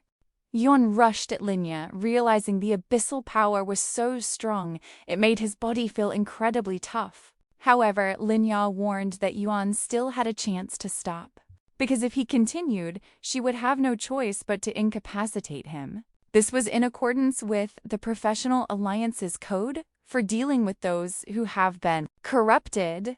But Yuan just laughed and challenged, "Can you really defeat me?" Yuan then attacked, shouting, "This is for revenge," as he swung his sword horizontally. Even though she successfully dodged, Yuan managed to scratch Linya's stomach. As Linya checked the wound, a notification appeared. She was affected by a debuff, and all her stats had decreased. Damage taken was increased, and she was suffering a permanent draining effect. Angrily, Linya stood up, summoning her weapon. A sword appeared in her hand. "Don't regret this," she told Yuan, then lunged forward using the skill, Flashing Moonshade. Inwardly, she thought that even with the power of the abyss, Yuan was not a worthy opponent. Yuan looked furious, surprised as he parried her sword with his hand. Meanwhile, Linya considered that Yuan was just a step above a level 10 monster boss. However, Yuan grinned, saying he'd already suspected Linya was a strength-focused price, and that his time was up. Even so, Linya thought that in a situation like this, there was no need to use reversal of heaven and earth. A demon abyss was surely lurking nearby. If they realized he had skill immunity, he would be at a serious disadvantage. Linya slashed his sword again, inflicting a large wound on Yuan. Stunned, Yuan stared at his wound, wondering how Linya could deal so much damage in one attack despite all the debuffs. Linya stared at his opponent, realizing Yuan had no theoretical knowledge or observational skills. He was completely unaware of magic damage. Now, Linya had to withdraw immediately before drawing the demon's attention. He slashed his sword once more, and Yuan was powerless to do anything. Linya held his gun closer, wondering what to do. Keeping Yuan alive to trap the demons seemed to be the right move. Meanwhile, the demons began to realize that using a pawn like Yuan was proving useless. After all, not even a warrior's artifact-strengthened sword could defeat a price. It had been using Yuan for its dark intentions and was now plotting how to get to Linya by any means necessary. The demon recalled Huang Shehofeng, who was obsessed with Linya's power. and decided to act on its own. The demon wanted Linya to agree to cooperate. He would be a fine addition to its master's troops. Mego? Yuan's eyes were burning with madness. He grinned sarcastically. The demon decided it preferred the second option, and Yuan swung his sword without stopping. He kept laughing like a man possessed as he tried to attack Linya. As their weapons clashed, Yuan shouted, surprised Linya. The real challenge has just begun. Despite this, Linya remained perfectly calm, staring daggers at the boy while regenerating his health points. This calm display annoyed Yuan so much that he gritted his teeth, his face turning purple with rage. Linya looked him dead in the eye and stated, "You aren't the real Yuan, you're just a demon." Linya then shouted that professionals from the Alliance were on their way, so there was no need to waste time. Abruptly, Linya slung his gun over his shoulder and slipped his other hand into his pocket. He smirked at Yuan. Through Yuan's body, the demon abyss said that Linya's best option was to join it. Linya kept his smiling, intense gaze on his opponent, thinking to himself that Yuan and the demon had walked right into his trap. He then asked, "So, you're offering me a chance to join you? What benefits can you possibly offer?" The demon looked furious, feeling as if its power wasn't being seen as a clear advantage. Boasting, Yuan raised his hand and declared, "This is the power of the demon abyss." "Your power is indeed impressive and alluring," Linya replied. He then asked, "Does your kind know of a Huang Xiufeng? He's the one who refused your offers and cursed his own partner."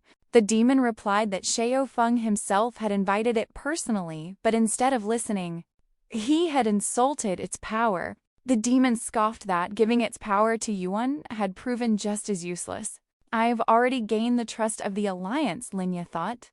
"With my current strength, I can easily climb to the core leadership. From there, I can create chaos from within and destroy this rotten world." Curious, the demon asked, "Why would you want to destroy the world? Aren't you one of the most popular and successful people alive right now?" However, Linya simply replied that all humans are hypocrites. He lost his parents because no one strong was willing to protect the weak. Long ago, his father and mother lured away monsters so others could escape, but they met a cruel end for their efforts. That incident was exploited by heartless professionals, proving there is no justice among humans, only greed and selfishness. That's why everyone deserves to fade away. After hearing everything, the demon seemed moved by all the truths that Linya spoke. Feeling confident, he also started trying to emerge from Yuan's body, which was bulging like a balloon, while shouting that he could feel Linya's suffering. Not long after that, the demon revealed its true form and began to ask Linya to join the demon abyss family.